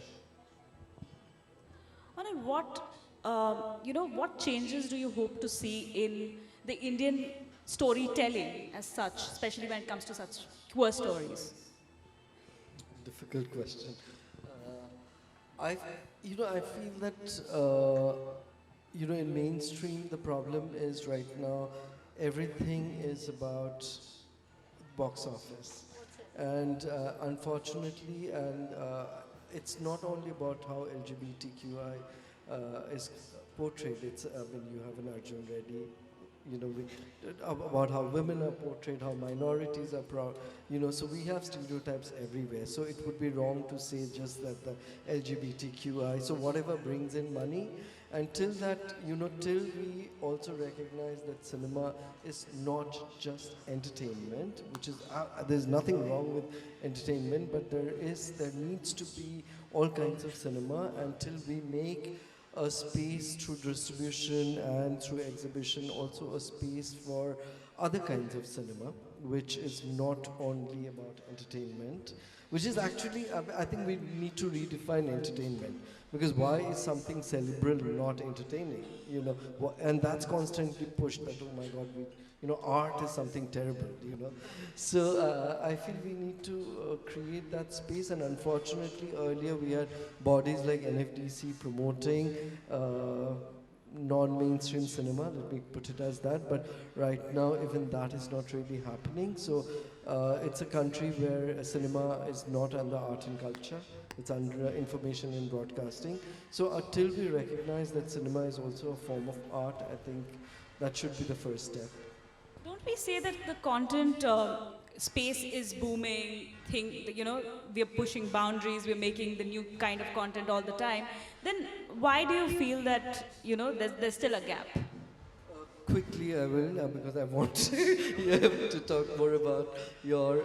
I also just wanted to tell that what I really, really loved, and also I connected with Nimad on Twitter, I saw... I found out about the book also on Twitter because Parmesh from the Godrej had tweeted about the book. I, quickly ordered it, and what I loved is I thought it's so cinematic, and it deserves to be made into a film, and I hope it happens soon. What I've been experiencing is people constantly tell you now there's digital platforms, just go. But it's a fact that some of the biggest digital platforms now are also only going to the biggest studios. They do not anymore want independent small films, so you will not find a Village Rockstar, which was India's Oscars. All Bulbul Can Sing films like this, they're not there on any platform, because everyone wants big names, big budget, and I've been told that yes, we want to work with you, but just tie up with some You know, we are making deals with big studios, 5 film deals with everybody.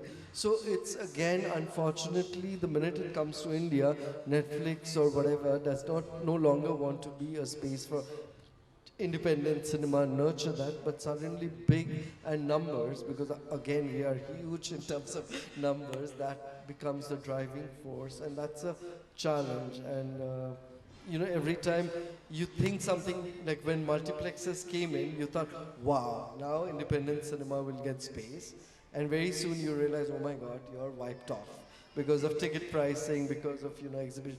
Same is happening with you know, when the digital platforms came in, we thought, now this is the time.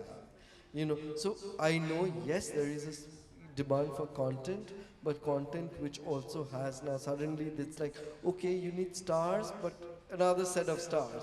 No one wants to still push for fresh talents. We're again the largest filmmaking industry, and we have the least number of, you know, when it comes to actors or actresses of a certain age group, you have you know, you can count them, you know. So I feel that we don't nurture enough talent, we don't nurture enough content to really, you know, we can do much more than what we are doing. Himmat, what is your, I'm sure there's a parallel problem in your world of what he is saying. What is that parallel problem? Sure. Well, first of all, I want to say that I actually met all the people who are on this panel through Twitter. So, yeah. Sonali, you know, back in June, she was like, you know, she tweeted at me, and then I responded back to her. So I'm a very active author, so somebody's gonna, like, you know, write about my work, and I'm gonna, like, engage with them, and I did that with you and you and you. So then now we're all here. So it's just meant to be.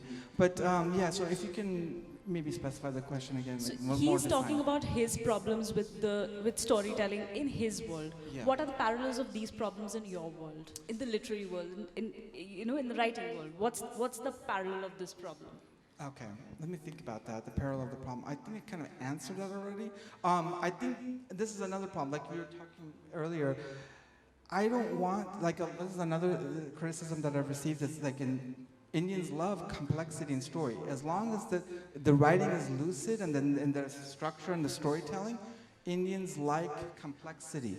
Okay, Americans do not like complexity. Now I'm not just saying that they're small-minded, but they like to be, you know, they don't like too many things going on. And I think that what happens is like there's like a torrent coming at you with all these, like these characters are like, really, because it's so cinematic, as you said, because the plot moves very quickly.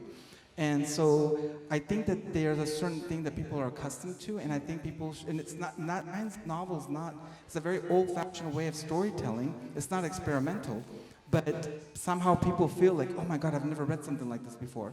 It's kind of interesting, right? And it is really primarily, it is, like I said, a coming of age, but it is also like a clash of cultures, the identity crisis, as we just, the last scene that we did with the mother and the clash of identity that experience. And we talked about the queer lit and all those things. And I think that why can't you have an amalgamation of all these different things?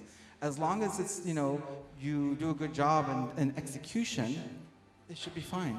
And another thing is like I feel like the rejections I got, like, you know, oh, you don't have enough like literary merit. That's not what they said. Like, oh, I couldn't get into the writing, or the writing, I just couldn't follow the writing. Something about the writing, but they don't want to say, oh, you don't have literary merit. But then it's like here in India, almost every review, I mean, and my agent told me, Kanishka Gupta, that The Carpet Weaver has been reviewed and has received more author profiles and more, you know, more like publications have written about The Carpet Weaver in 2019 than any other book this year in just 2 months, 2.5 months. That's phenomenal. And every single review has been very glowing, raving reviews. And most of the you know, everyday people on Amazon Goodreads, it's like 4s and 5s. So how can a book that here in India, people are saying it has literary merit, it's a great book, it's you know, it's mind-blowing, it's like totally, they love it, and then not even have that in the United States or the UK. So the gatekeepers there are not seeing things the right way. They need to re-examine themselves, because they're also, we got a lot of people who said that there's no market potential. And this is what goes back to what Onair was saying about entertainment, that it's not always about the market. And what happened to the days when you know, publishers, they knew that the book, maybe that the author was trying something new, or like something that they don't have like record, like sales numbers to show for this kind of a genre or this kind of a story. But they still took the risk because they wanted to add it into the canon because it was a good piece of writing. And I think because of what's happened now in the publishing world, because of the competition and everything's all become about profits and making money, that it's changed that. So it's, you're losing the quality books. There's a lot of great books out there that end up in the slush pile. I'll ask you one more thing before I go to you. He was talking about how cinematic the book is. I thought the same thing when I read the book the first time. Are you comfortable with creating a screenplay out of this? Is that in the radar? See, I don't know if you, I think it was Anjan Mohar is actually a film critic, one of your country's like top film critics. So yeah, these are film people. We're the literary people. So, but I took in the creative writing program I did at Oxford was a multi-genre program, and so I didn't think I did very well in the screenwriting program. In the script writing course, I just was not into it. I don't know. I guess because I come from a journalism background and the narrative, I just like. I feel like when you're writing a screenplay, you're very kind of limited, and I really like you have more tools at your disposal when you're writing a novel. But ironically, in that same program, and this is like a little digression, we had to do like radio drama, and I've never been exposed to radio drama. I know that there's now have it in podcasts, but that's a very British thing, And so, in that radio drama, like I did this little piece about these two Afghan men. That one of them was going to get a breakup with the other one and not get married with him. And they're going to go to France and get married, but they're going to break up this engagement because of this. I didn't even mention the word hemorrhoids or diarrhea or anything, but you understood that this is the reason why that they couldn't have anal sex. But in the class, they were like, everybody was on the floor laughing. Like, you didn't like radio drama, but you wrote the best piece. It's so hilarious. This is good radio drama. So maybe I wasn't in the right place at the moment, but I think my mind does operate very visually, and I think that when I was creating. The Carpet Weaver, I've always intended it, like consciously intended it, to be as an activist tool, and for it to become a movie and play, like especially a movie. That was my goal, and so I knew I had to do this because I knew if I wanted to impact the world of this book, it had to be adapted into a film. So that's why I kind of was consciously doing that. And the other conscious thing that I said before that, the activism. Now, the activism is a very interesting thing because my editor, Ambar Sal Chatterjee, he was waiting for an LGBT novel to acquire for many, many years. And he rejected all of them because they all had heavy on the activism, and very little by way of the art. So I think there's a balance, right? Because you're also an activist too, So there's a balance to do of like how much you're gonna, the activism. This is where it goes back to showing versus telling. The showing is more, the imagery you create, and then the telling is really it is the philosophical, the political, and you got to make sure that you kind of strike a balance between the two. When you were speaking earlier, Honor and I kind of had a conversation, like a line conversation, which I'll bring with you in a bit.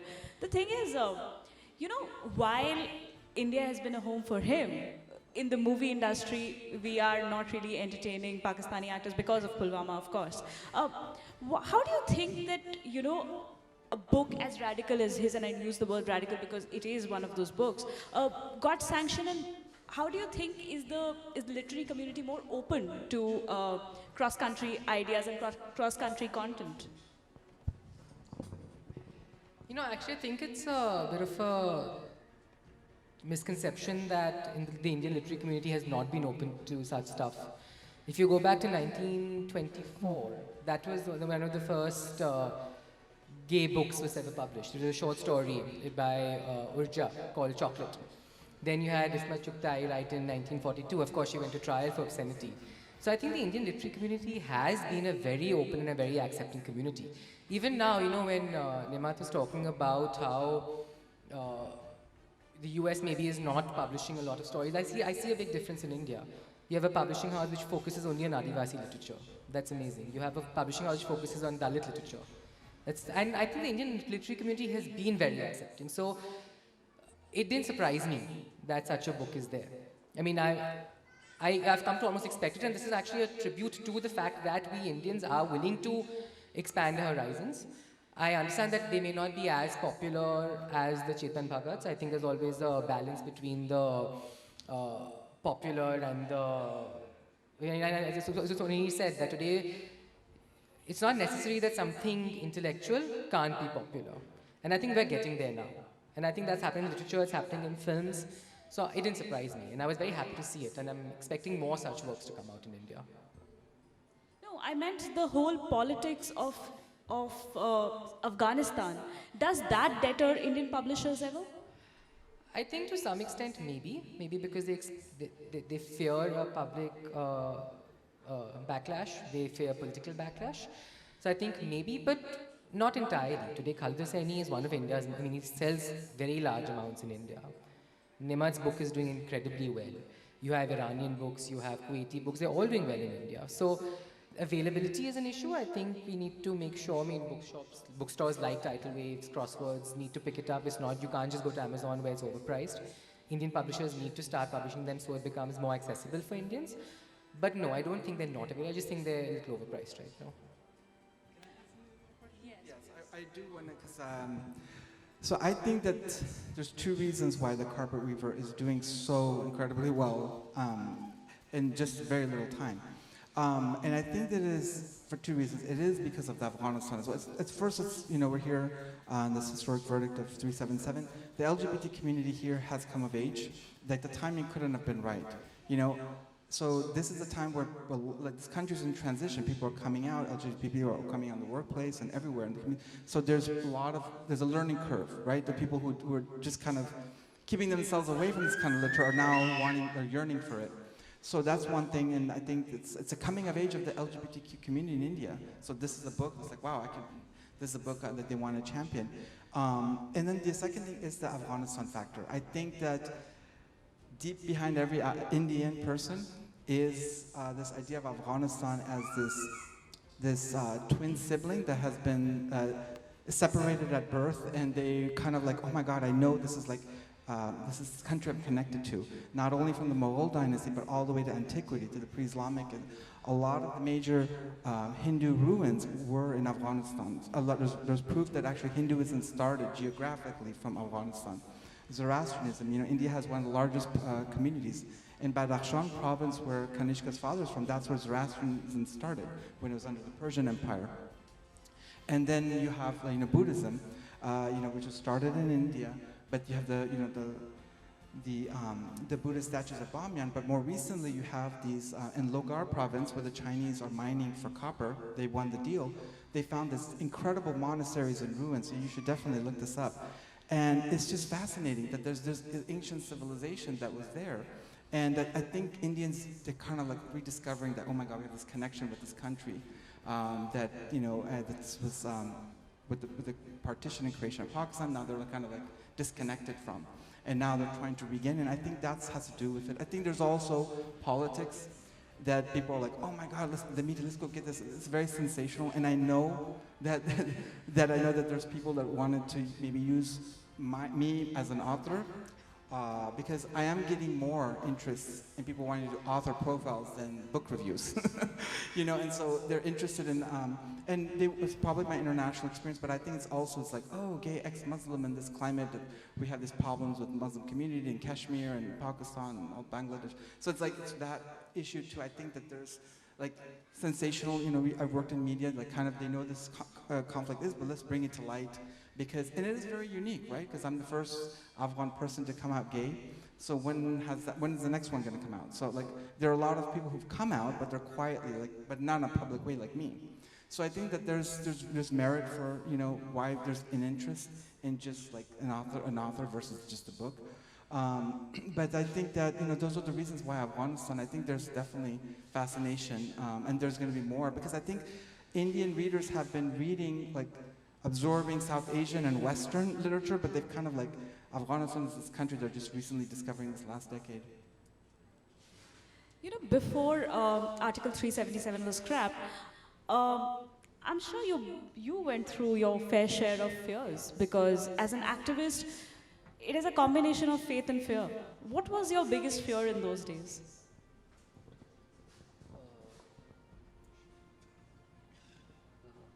I think the fact that you can, like I remember early chat room days and there was this one gay pub in Bombay and Colaba at that time called Voodoo's, and we used to all log in and chat up people, and Saturday nights used to be where we used to go, group of friends there, and very often there would be police raids, you know. And somehow I never got caught in one of those raids, but I remember that every time when you would be in the pub, or I remember once we used to have parties at Mother Island, gay parties, and I remember always there was this, fear that you might be raided and then you are humiliated, and it has happened to so many of my friends. So there was that constant fear that what you are doing, you're actually just going out, hooking up, dancing, having a good time. And somehow, I never felt that, I never understood why is this criminal. And at the same time I was aware that yes, anytime the police could come in and just harass you and your friends just for having a good time. Is that a source for I am, that last Rahul Bose? Absolutely. I feel that it is this constant fear of blackmail, and that exists for a lot of people even now. Like recently, before this whole Kashmir thing happened, I remember going to Kashmir and I had switched on my grinder, and there was a whole lot of message, and then I was chatting up people, and then every second person was telling me not to chat with this one or that one, saying that, listen, you don't know, out here it's very different, you will get blackmailed and people take videos and they harass, be careful. And then I quickly deleted my Grindr. I was like, okay, there is too much of, so I feel that it's even after so many years that there is so many people living, because it's not just about law, though law has empowered, but I feel like, about 2 days ago, and this is last month only, I've heard at least 3 of these stories are teachers who are queer from the LGBT communities in smaller towns, and them telling me that, we love our job, but there are students who ridicule us. So young schoolboys ridiculing their teacher, and I just felt so sad for them, and so your threat is not only law, you can be just like those 2 women who were dancing at a nightclub even after 377 recently, I think it was in Bangalore, and they were thrown out because they were a little intimate. So though you have your rights, you are offending the heterosexual crowd who can do what they want at the nightclub, but 2 women or 2 men getting like I would not still feel comfortable if I go out to a mall where there are lots of men and women holding hands, if I had to hold hands with someone I love, or if I want to maybe kiss someone, I would feel like not only that people might start abusing me, I would feel physically threatened that maybe people might attack me, and I feel that is it's not freedom. Like when we speak of, oh, today we are celebrating freedom, the real essence of freedom is quite, it's a distance. You've been an activist in Kabul, a queer activist in Kabul. It couldn't have been easy. What did you go through? What was it like? Actually, that was the easy part. The hard part for me was remaining quiet, by living in a repressive society and remaining quiet, not doing anything. The silence was killing me more. So actually speaking up was actually keeping me alive, because it was eating me up inside. And so it's a long story how it all started, but yeah, I mean, I decided that, there's a lot of resistance. And so I just decided that, I don't know, I guess I was in a point where I said that, I feel that the minute, I believe, because I'm an advocate for free speech, and And this is why, you know, regardless of how people feel about Salman Rushdie and all the controversies created, I think that, you know, there is some merit in terms of like the advocacy for free speech, because I think civilization starts from that. If we don't allow people, I mean, I have a lot of criticism about my own adopted land, the United States, but the First Amendment of the Constitution is the freedom to speech. And I think that that is what creates everything, and like everything you see in a country, otherwise it'll be all dark, it'll be all barbaric. And just like the Taliban, right? that's the Stone Ages. And I think that none of us would have a career, we'd be out of the business. But I think that, yeah, so for me in Afghanistan, I really felt like I needed to do something, because I felt that there was this deception that it's under US occupation, it's a transitional democracy, Afghanistan is a good place, but no, it is actually one of the worst places to be gay in the planet. Because the Afghan National Director of Security has a kill and dump policy. So money that's going in from the, you know, taxpayers in the US and other Western countries is going to tap into these groups and basically lure these gay and bisexual men into honey traps so they can break the social activist groups. They can break down the gay community from forming an alliance and becoming bigger. And so what they've done is they've actually killed people, and people have gone missing, and 2 people who've escaped the situation have actually expressed their stories, and I believe them, because this is what's going on. It's under US occupation. Under US occupation, we know that in 5,000 cases that there was pedophilia occurring, you know, like young boys being raped on US military bases. And the US soldiers didn't do anything because the superiors told the young soldiers, oh, we're just here as guests in this country. Well, if you're here as guests, then what was all the propaganda that we're here to liberate Afghan women, we're here to bring democracy and all that stuff? We know that all of that was a sham, you know? So I feel like a lot of LGBTQ people who've left Afghanistan to go to Europe to seek asylum, they're sent back. They're like, oh, you're not coming from like Sultan of Brunei, you're not coming from like, you know, Iran or Saudi Arabia, you're coming from Afghanistan. It's a democratic country now.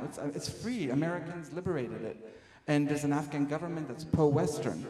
But it's not. It's like a double, you know, the people that are in parliament now, you have some of the biggest warlords who've committed the most heinous atrocities.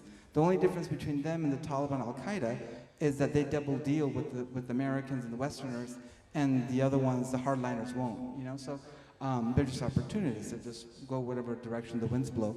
So I just feel like I needed to speak up, because somehow it created a self-fulfilling prophecy. I felt like, you know, something will happen.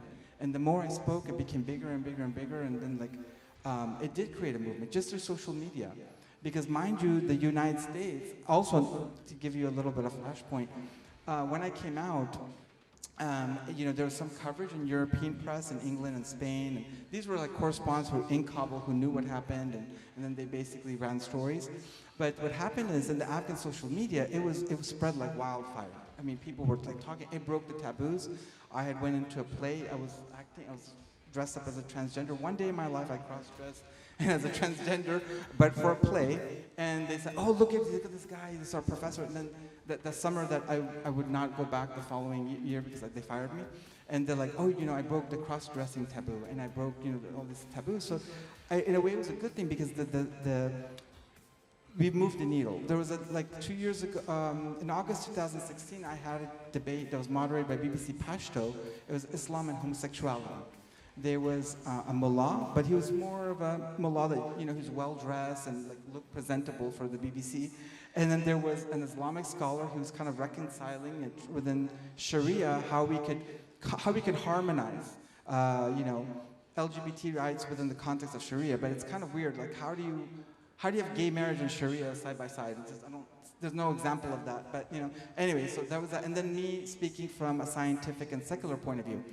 It was, let me tell you, it was we had a moderator who's a female, she didn't have any cover. It was very intellectual, very advanced. We were like, we covered a lot of ground. And he was willing to listen, everybody was willing to listen to everybody. But it was, like I said, it was a BBC Pashto. And the same thing when I was watching last year on this day, I was watching all the news from India. Like, this is the largest democracy in the world, one of the most advanced countries in all kinds of in education, the most well-read country. And there was a gay activist, a lesbian activist, a Hindu fanatic, and a Muslim, you know, conservative fanatic. and then this other professor, and then the moderator.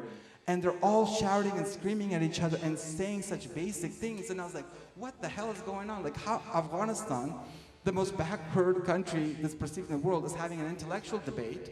And India, on the section, they're all screaming, yelling, and cursing. Like, what am I watching? I thought I was watching like Jerry Springer show, this one program in the U.S. So, there is a dichotomy there, and so things have moved. And I felt like if I didn't do that, then who was going to do it? When are they going to wait for someone to be born? I think people like myself, who like Onir and other people who take risks, we're very few and far between, right? Not everybody. People who come from privilege do not do this. If you have from a family with status, you don't want to risk it because you're going to lose it, or you fear you will. And I think that what's happened for me, had I been in Afghanistan, I would have been privileged because my mom is a Mamadzai Pashtun. She was from the royal clan. And my dad was from the religious elite, Sunni elite, direct descendant from Prophet Muhammad. But then he joined the Communist Party. He was a Parchami communist, and all of them were part of the establishment. So I would have been okay. But I think that moving to the United States and being marginalized there as a gay Afghan refugee in a country that is now unaccepting of all my identities, and that's what I think also. People are also hesitant they're scared because they're like, oh my God, he's criticizing tenets of the faith, and nobody in America, even if they are, liberals who are mostly in the gatekeep, they don't want to be accused of being Islamophobic. And so they're worried that, what if my book is that?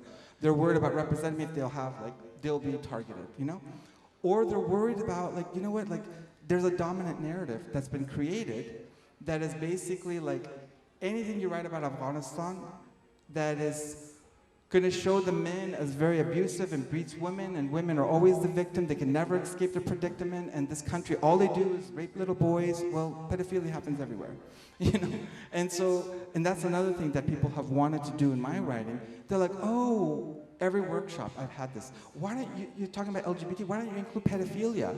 I said, no. If you want to read about pedophilia, go read The Kite Runner. It's about pederasty. You eat your heart out. This book is not about that. I've had journalists that wanted to interview me and talk about why don't we want to do a video segment. We want to do it for pedophilia and LGBT, and I said no. So this is circling back to when I came out in 2013 in the United States, and it's occupying Afghanistan to this day for 2 decades. The day that nobody in the U.S., even though I worked in journalism, I had more contacts in journalism than anybody else, right? Nobody wanted to interview me. Nobody wanted to talk about my story in Afghanistan, what happened, LGBT. They're like, oh, it's not a story for us, we're not interested. Because there was no money in it. And it was basically, then Orlando massacre happens. Omar Mateen, an Afghan-American Muslim turned ISIS terrorist, and allegedly at the time, repressed homosexual, goes into a club in Orlando, Florida, and there was it was Latino night, and so Latinx night, and he basically kills almost 49 people, and 51 people get injured. And then it's all of a sudden, I send a message to Fareed Zakaria. But Fareed Zakaria is a brown man from Muslim background from India, so he relates to me, and he was my old boss. I emailed Christiana Manpour. She's part Iranian. We speak the same language. So the other journalists I contact, nobody did it. But these two, Christiana's like, you come on my show. I'm going to do it. And then Fareed sent other people at CNN, and I got on to interview.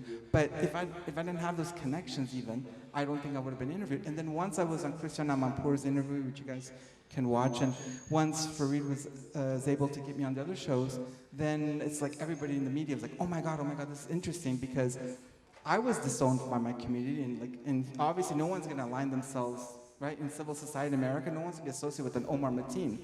But I actually penned an article that said I could have been Omar Mateen, because had my parents, his father supported the Taliban. His mom didn't have an education. My mother did have an education. My grandmother was a highly educated woman. She was the beneficiary of King Amanullah Khan and Queen Sarai in early 1900s. They created reforms. Afghanistan had more, basically had women's suffrage before Liechtenstein, Portugal, and Switzerland. We had more doctors and teachers in the 1970s than many other Muslim countries. So there was all these things that were moving in the right direction. I felt like,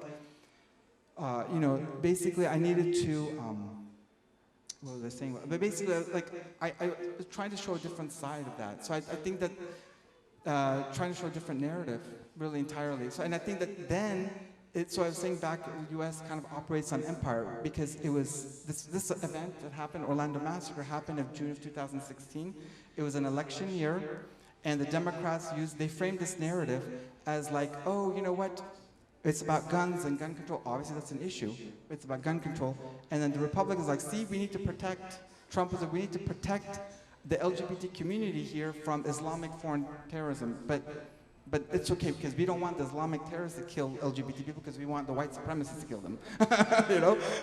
Like, so that they have their own little agenda. And here I was like offering a more like nobody was multi-dimensional talking about like getting into the head of Omar Mateen. Had my parents were not more like moderate or secular, if they were more fundamentalist, I probably would have ended up like him, right? Before opening up this panel to the audience, Nirba, I wanna end with this. We spoke about freedom of speech here. In a social media world where everything you write or you make is so overtly scrutinized, where do we stand on freedom of speech at the moment? I think the good thing with social media is that it is allowed for a lot more freedom of speech. Today, yeah, it also has created a ridiculous amount of trolls. I mean, just today we tweeted out a piece we did some time ago about why India needs more LGBT literature, and someone actually posted something really vile and saying something to the effect of licking feces of people, and I was just like, that's disgusting. But at the same time, the fact that we could post it and get it out there to many voices which wanted to hear, to many listeners who wanted to hear that, is thanks to social media. So I think it can only help freedom of speech. It can be used negatively also. That's the flip side and the danger. So I go back to when I spoke about censorship, that it is a danger of freedom of speech also. But it is given that access. Today we can get, today Nimad's story can go out to a lot more people. I mean, the fact that everyone sitting here on this panel is thanks to social media. So the fact, so it does bring people together. It also divides people, but it also brings people together. Any questions from the audience? It was really a very insightful discussion on LGBTQ and their rights. So if I have to really shift your attention towards the corporate sector, we all know that since the scrapping of Section 377, most of the companies like Godrej and Uber Drive, they are making the workplace a very, I can say, a very harmonious place for, transgender people. So when both of you started out your careers, what sort of challenges did you all come across, and how is the situation today? I feel, one is when I started off my career in the film industry, I think I've been always open with friends and everybody actually. And I never felt discriminated, never, in my industry. And family, friends, or the industry because of my sexuality. What was difficult was making the films I wanted to, which dealt with sexuality, not my identity. And I feel that is one thing I feel really proud about the film industry. It's always been inclusive, and it's not again only about sexuality, be it people from different communities. It has been. It's nice to see that the corporate world opening up, but I want to see also, just like you have sports person, film people coming out and talking about our sexuality. We need some big names from the industry, corporate world to also come and talk about their identity, about their sexual identity. I think more and more people come out. It just encourages people to, to say that yes, it's okay. Look at all these people.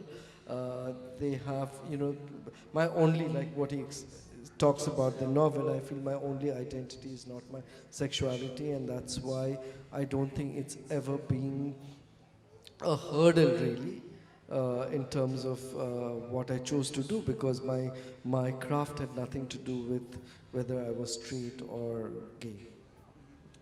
Yeah, and one thing I would want to say is I did this questionnaire for this one journalist, very comprehensive, and there is a concern by some members of the LGBT community here in India, like especially activists, that are concerned that that these homogenization, this corporatization, while it's a good thing that it's like, oh, we're giving these recognition, these corporations are really looking for their own benefit, it's their own branding, they want to like their image, which is not, that's not the problem. The problem is that it creates a homogenized thing that it takes away from the current queer spaces, the way that LGBT community is kind of formulating right now, that they don't want to be, they don't want to erase what they currently have for something that is like American or Western, right? So that's the concern that people have. Because this is what a lot of people don't know. Like even like before Hitler in Germany, like there was a vibrant LGBT community, but they took them all, and it was all this history. Like just there was 2 lesbian newspapers, 20 social clubs, and like almost several dozen just lesbian. And then there was bars because of the burlesque art and like all this,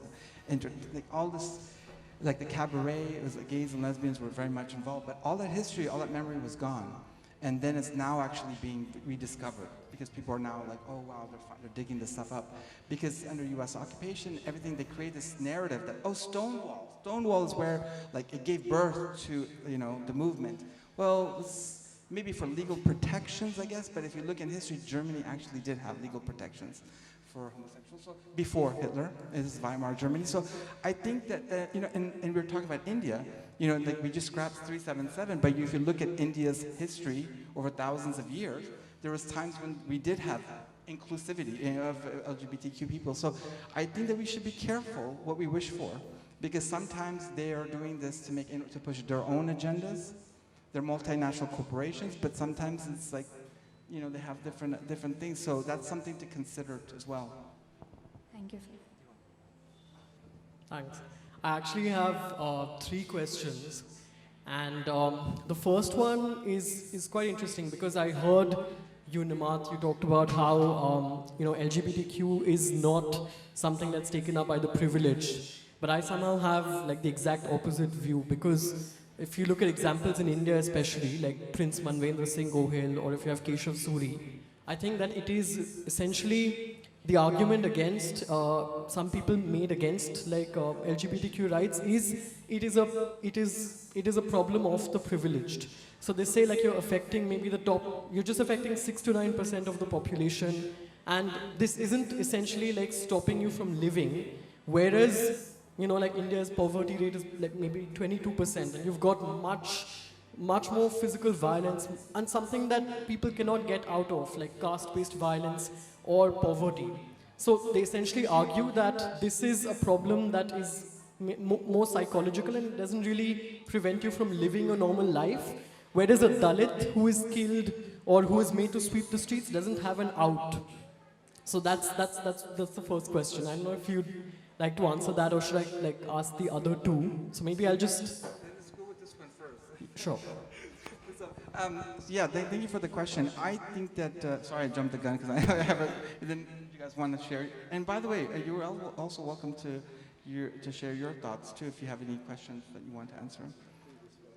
Yeah. So, but I was going to say was, yeah, so this is the thing, it's like I've got this too, you know, when I was promoting LGBT rights and people were saying like, oh, you know what, but look at, like, even women don't have rights there. And I said, okay, and look at the boys, and like, okay, so LGBT people have to wait their turn. You know, we're humans too. LGBTQ people are mothers, and they're women, and they're boys too, and everything like that. Homosexuality is a cross-cutting issue. And so I just feel like, and that's why we need to look at things. We shouldn't say that, oh, like, I know that intersectionality has run amok in the United States because we like it's too politically sensitive, like it's a very strange situation where like it's become warped and everything, but I think that we can't really say that like a Dalit's pain suffering is more important than an LGBT person or vice versa, or just like I think everybody should be considered. I think that whoever in a democratic society that you basically vote to be in power to govern over you, they should be able to govern over everybody. And there shouldn't be anything that says, like, hey, you know, on social policy issues, that, you know, this is politics. If you want to be inclusive, you have to give everyone a fair share. And if I can just add on to that, I think it's not even fair to say that people from the LGBT community can live a normal life. Look at the Hijra community. Look at what they go through on a daily basis. They are raped by the police regularly. They are excommunicated by society. they're not living a normal life or a privileged life from any angle. So I think it's very unfair when people say that because there's larger issues at play. People from the LGBT community also suffer a lot. We can't not take that into account just because, yes, we're also grappling with poverty, we're grappling with racism, we're grappling with casteism, but this is also a prevalent issue in India. And one more thing is, like, you know, you could still be, you know, an ethnic minority in this country and still be LGBTQ. So that's another thing that to consider. And I think it's basically, but the beginning of your question, it's basically saying that, oh, this is a privilege thing. Well, there's probably in rural India, people who are maybe like economically and socially disadvantaged, who want to, it's not a lifestyle, they also want to be an open, proud, and loud person, but maybe they feel for their life. So I think we should like frame the question. I think that's the thing that people say, like, oh, when did you choose and when did your lifestyle? No, it's not a choice, it's not a lifestyle. This is, we want to be free we want to be boring like heterosexual people are boring. We don't want to scream and shout from the top of lungs and be, as my friend Vinny was like saying. So, like, we just want to be bland and boring. Can you just give us permission for that, Also, I think it's very unfair to pick up on Keshav Suri and Manavendra, where you can, if you really look, you'll find enough rich and well-off Dalits also in the country. Okay, just a short second question. And this is around bullying in school, which you've kind of hinted a lot, not hinted actually, quite explicit in the book. So I'm actually from an institute that is considered like one of the best in India. You've got intelligent people, but the kind of conversations they had was quite shocking. So the argument that they make, actually somebody got at the point that, he was being called Hijra, or he was being called the equivalent of Kuni, and he wasn't very happy about that. And then people argue that, no, we've got the freedom of speech and it's not like we're addressing you or abusing you. This is just a term of endearment and we just use it amongst friends. So as long as we don't insult anybody, because it's understood by everyone, the context is understood, we're really allowed to use any words that we think appropriate. And I think that you are infringing on my right to express myself through the use of these words. And this is one form of like mental abuse. There's a lot of physical abuse that happens in schools, which I recently heard about. Like people literally told me about physical abuse, being bullied and being physically beaten up actually. So I don't know, how do you argue against something like we're allowed to use this because everyone knows the context and it's our freedom of speech? And who's, obviously this is heterosexual people saying it, right? Because there is, for example, within a community, trying to reclaim this word. Like in the African American community, the Black Americans, they're using the N word to basically kind of reclaim it, to change the narrative. Like they're using it, and the same thing, in the U.S. Like I purposely did this. I purposely used Kuni, which is it's equivalent to fag or faggot, right?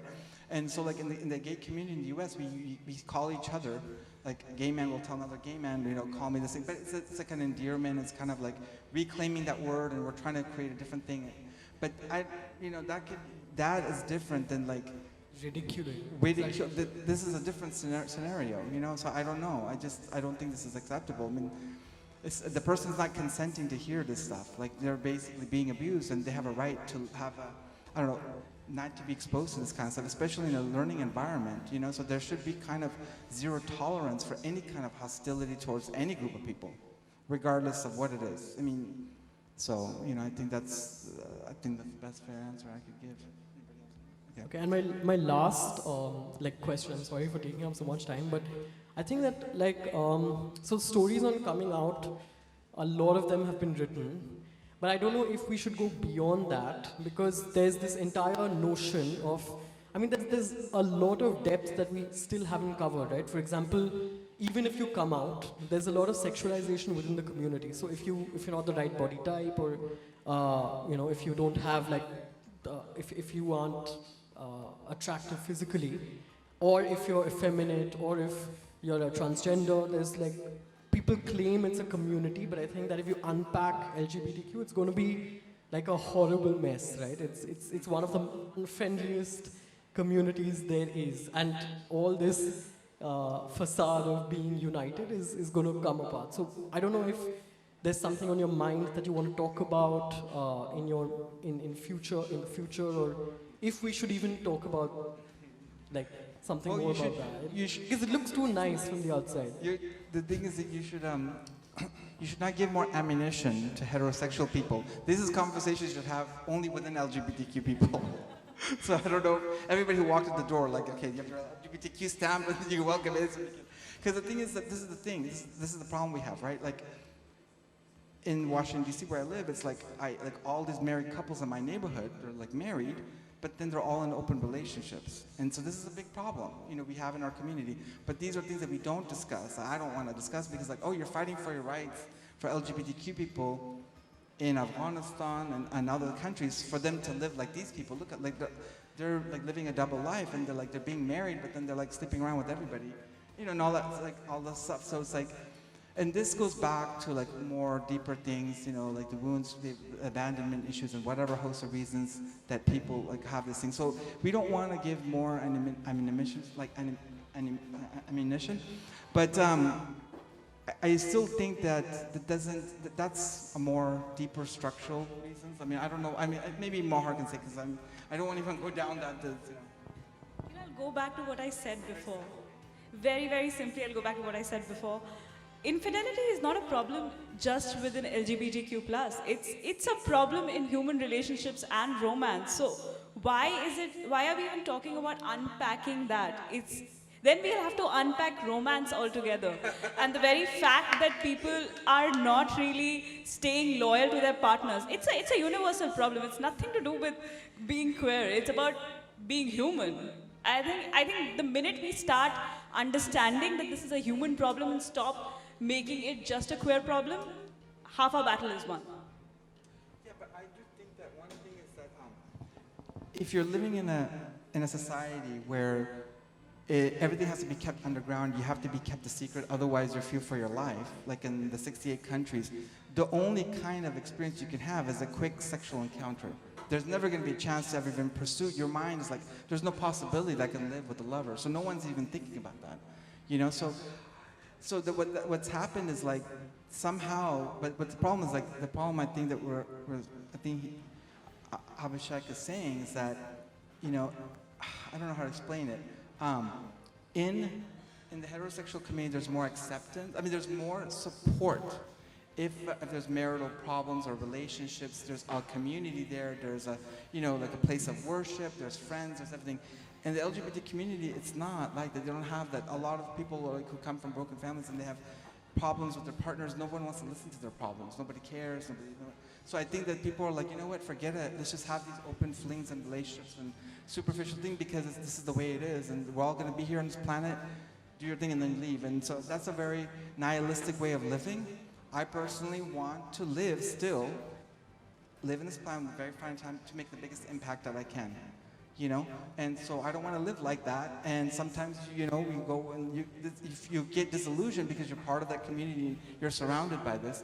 But like you said, it could be anywhere. So, yeah. So, but you have to be, I think, you have to be you have to be like the role model for the community. So.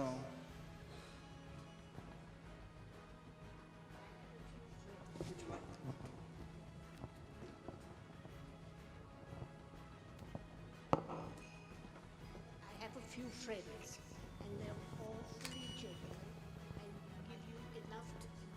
can give you enough time to cry on their shoulder. Now you come from Afghanistan, and the history we have studied, you were never defeated by the British, a very strong race. So are you all still that gentle? That's a very good question. I love to answer this question. Have you been to the Afghan church? No, I haven't been. There you must go and visit. I think there are 3 wars that the British fought. And The 3 wars, yeah. Of course, your Afghan names won't be there. It'll be the British names, but go and see it.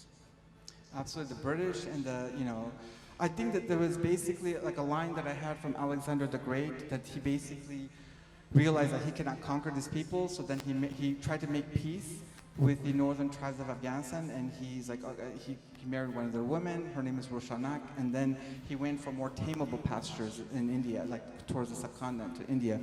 So, but that's, yeah, and then like other people who came after Alexander the Great didn't quite learn from them. You know, the British 3 times, and the Soviet Union, and even the United States. The United States has been defeated in Afghanistan. And the negotiations for peace talks with the Taliban is really peace talks with Pakistan. That's what it is, because Pakistan's been funding these people. But no, America doesn't want to admit that, yeah, we're actually at war with Pakistan and they're our ally in a war against terrorism. It doesn't make sense, right? So they have to like play this double game.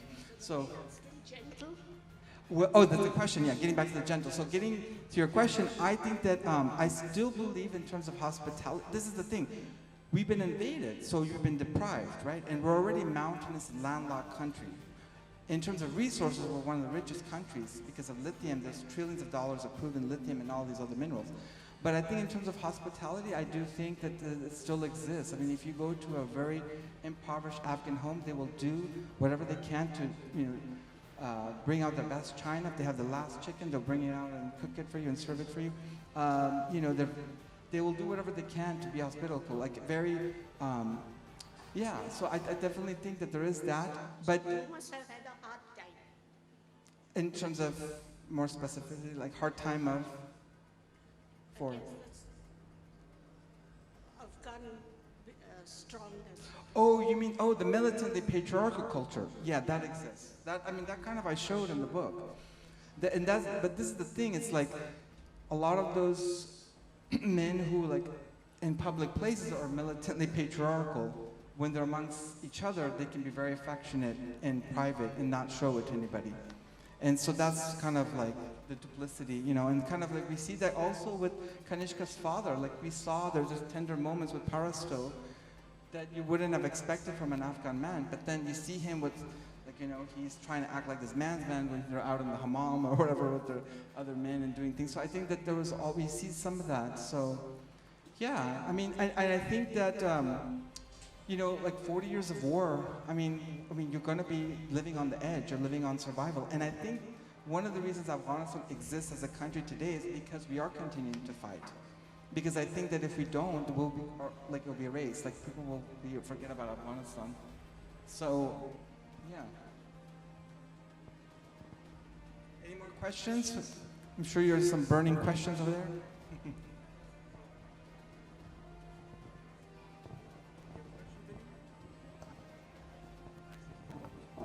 So I'm going to steer the conversation completely out of your sexual identity and your minority identity, refugee identity. What struck me the most and what pulled me here was Sonali's review of your book. It seemed like a beautiful story. It didn't matter that it was set in Afghanistan or it was set around a gay man. It seemed like a beautiful piece of writing. And what also struck me was, this is a man who's not from the country, published here, one, to debut novel.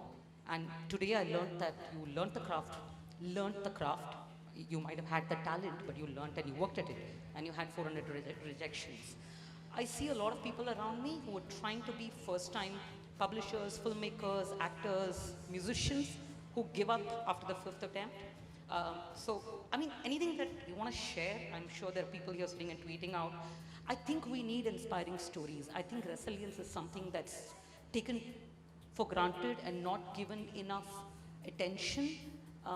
And I think, to me, finally, like Honor said, right, at the end of the day, it's the craft that's going to stand.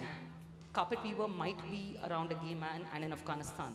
For you to be a consistent author and for people to come back to what you write, it's going to be your craft. And I'm sure that's beautiful from the review I read. I haven't picked it up because I wanted to get it picked up, pick up the book today and get your sign.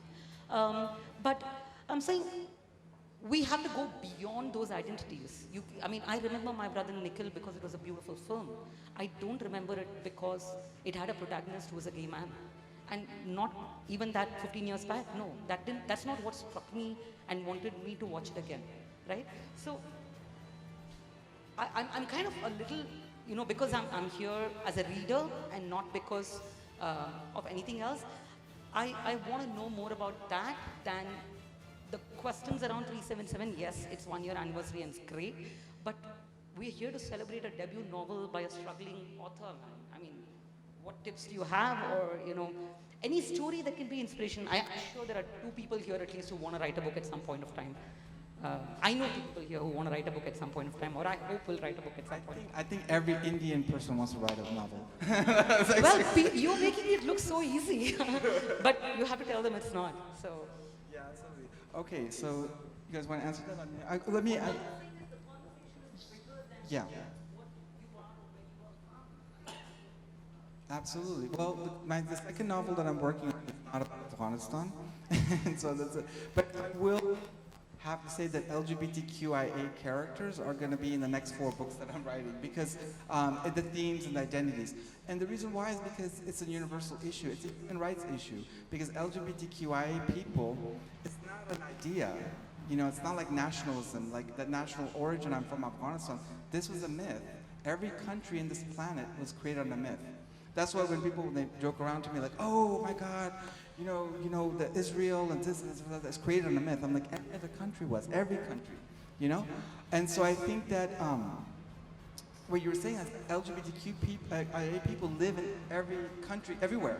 So, and it's really a human rights issue, but I see your point also that this is not like, why are we distinguishing this so much? I think we're distinguishing it because of the fact that we haven't had a voice, and for centuries, we were kind of like everywhere in the whole planet. It's like virtual darkness. And it's like now we're coming out, and we know this history. We know the persecution that we faced, but other of us before us, had to face. And so I think that's why there's a little bit of excitement and people coming out. But I think going back to your thing, in terms of storytelling, like you said, I read heterosexual romances by Nicholas Sparks' novel, and I get excited about it, and I love it, and I get enchanted. And mind you that I revisited Andre Aciman's Call Me By Your Name, and I loved it because I'm at a different stage in my life now, more mature, and I'm thinking, oh, maybe we could, fantasize and live in this dream world that he's created for ourselves. But it's just like, I think as readers, we should all try to read different writings that get out of our comfort zone and write things that we would not normally be reading. And I think that that's a journey that you are about to make.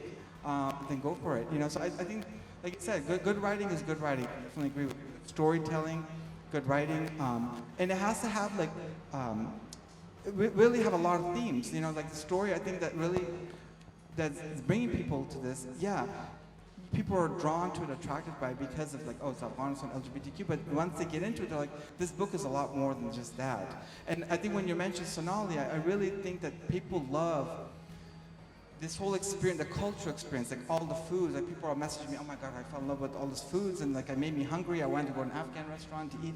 And just the imagery and the culture, you really brought, one Afghan who's 17 years old bought the book from India from a friend and had it imported recently.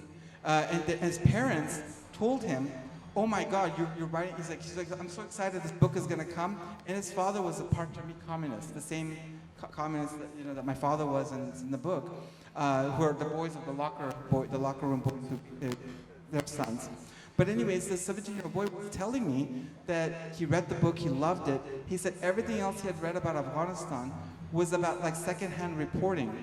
You actually there was a lot of gaps about his culture because he's been living in, he came to war, he grew up in he never saw peace. He was born after September 11th, so he doesn't, all he's seen is war in Afghanistan. He's all this history, you kind of brought it back to life. You kind of are capturing it again, like a snapshot. And for all those people that have slipped away from them, they don't know. And so he was telling me that he told his parents that, oh, look at this book, it's so great. It's gonna be so good for, it's not just good for LGBTQIA, but it's gonna show Afghan people in a different light. And he's telling him, oh, it's Nemat Sadat that wrote it? Because I'm a household name in Afghanistan. No, we're not interested. But why do you have against him? He's attended some of the best universities, and he's telling them, they're like, why does it matter? At the end of the day, he's Nemat the Kuni. He's Nemat the faggot. That's all he'll ever be for us. So I feel when I hear those kind of things, then it makes me feel no, we LGBT, we need to be militant about fighting for this cultural war. We cannot be oh, you know what, be milquetoast and let's go with the phone. Yeah, exactly. How do you persist through 450 rejections? I'm not trying to take away from your identity or your where you come from. I mean, I think that's what adds richness to anybody's writing, right? I can't write about a world I don't know about, but I'm talking more about it. It's mind blowing that you went through 450 rejections and you're still here. Yeah, that's true. I mean, when I started this journey in the first writing workshop that I've taken, and till now, most of the people that I took a class with have not been published to this day. Not been published. I mean, you know, that even in the creative writing program that I did, in the very selective program at Oxford, about half the cohort has been published by now, and a lot of them much younger than me. But other than that, outside of that program, anywhere else, in the current program that I have in Johns Hopkins, no one's been published. Has been a book. So this is very hard. Your publication is getting, in the United States, somebody said that getting to one of the top 5 publishers is harder to break than getting into Hollywood as an actor. That's how difficult it is. And, you know, so like that means that it's a learning explosion. And something that we even have in the United States is the MFA programs, like entire bachelor and master's degrees dedicated to creative writing. And this is what I recently learned, that in India you don't have such a thing. So and so I can see why. I'm like, because the thing is now, there's, in the US we have this contention of like, who makes like creative writers? Is it the MFA programs that are like churning out these factories? And like Iowa Writers Workshop in the United States is the best. Like you go to Iowa's Writers Workshop, it's like your ticket to get an agent and a publisher and, you know, maybe some literary awards and all of that. Because there's this perception that you must be good, right? That you've gone from the school. And so that's what's happened. And then there's people like who are within the commercial orbit of like New York City, and they have like these courses and programs that are not really MFAs, but is geared to like, that's basically like you're living in the practical world and you're kind of writing a novel, whereas like the MFAs are like, they're just like, it's kind of crazy, like 2, 3, 4, 5 years in a program where you're just like disconnected, living who knows where.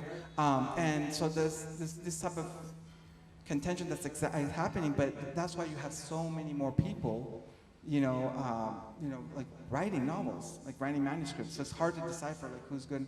I think from the struggle, from a personal standpoint, I think it's just resilience, and I just, I knew like I needed to tell the story. Like I said earlier, like if I didn't tell it, like I would have a lot of regrets, and I don't want to live with regrets. And you just need to have courage. You just need to like break and say, you know what, I don't care. Like whatever defeat I have, I'm still going to keep going. I think that Sonali, when she read Kanishka Gupta's speech, which by the way, I made him do a speech. He represents 500 authors, and he's like, you've made me like come out of the comfort zone, because now he's making magnificent breakthroughs with his own other authors, and so he's thanking me for that. So, but yeah. So, anybody else have a question? Do you have a question? No? Vinny, you have a question? No. All right, so, yeah? For all the writing programs that you attended, right? I mean, you attended a lot of them. I mean, how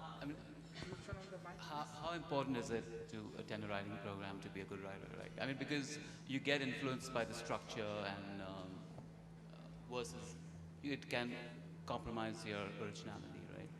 Yes. So did you see a conflict there? Writing workshops are great because, of course, this novel is great because of all the feedback it's got. Actually, in retrospect, I'm thankful I got those 450 rejections. And mind you that after I got representation with Kanishka Gupta, he helped me to get an agent in the US. And recently we parted ways, and it was mutual because I felt like it was not a good connection, because she had pitched to several dozen publishing houses in the US, and in the UK, even knowing that there was a book deal here in India, and they also said no. So I was like, what is happening? Like, why are they rejecting this? And I think that those rejections, most of the rejections were just like, oh, we're not interested, not for me. But some of them actually gave thoughtful criticism that actually benefited this book.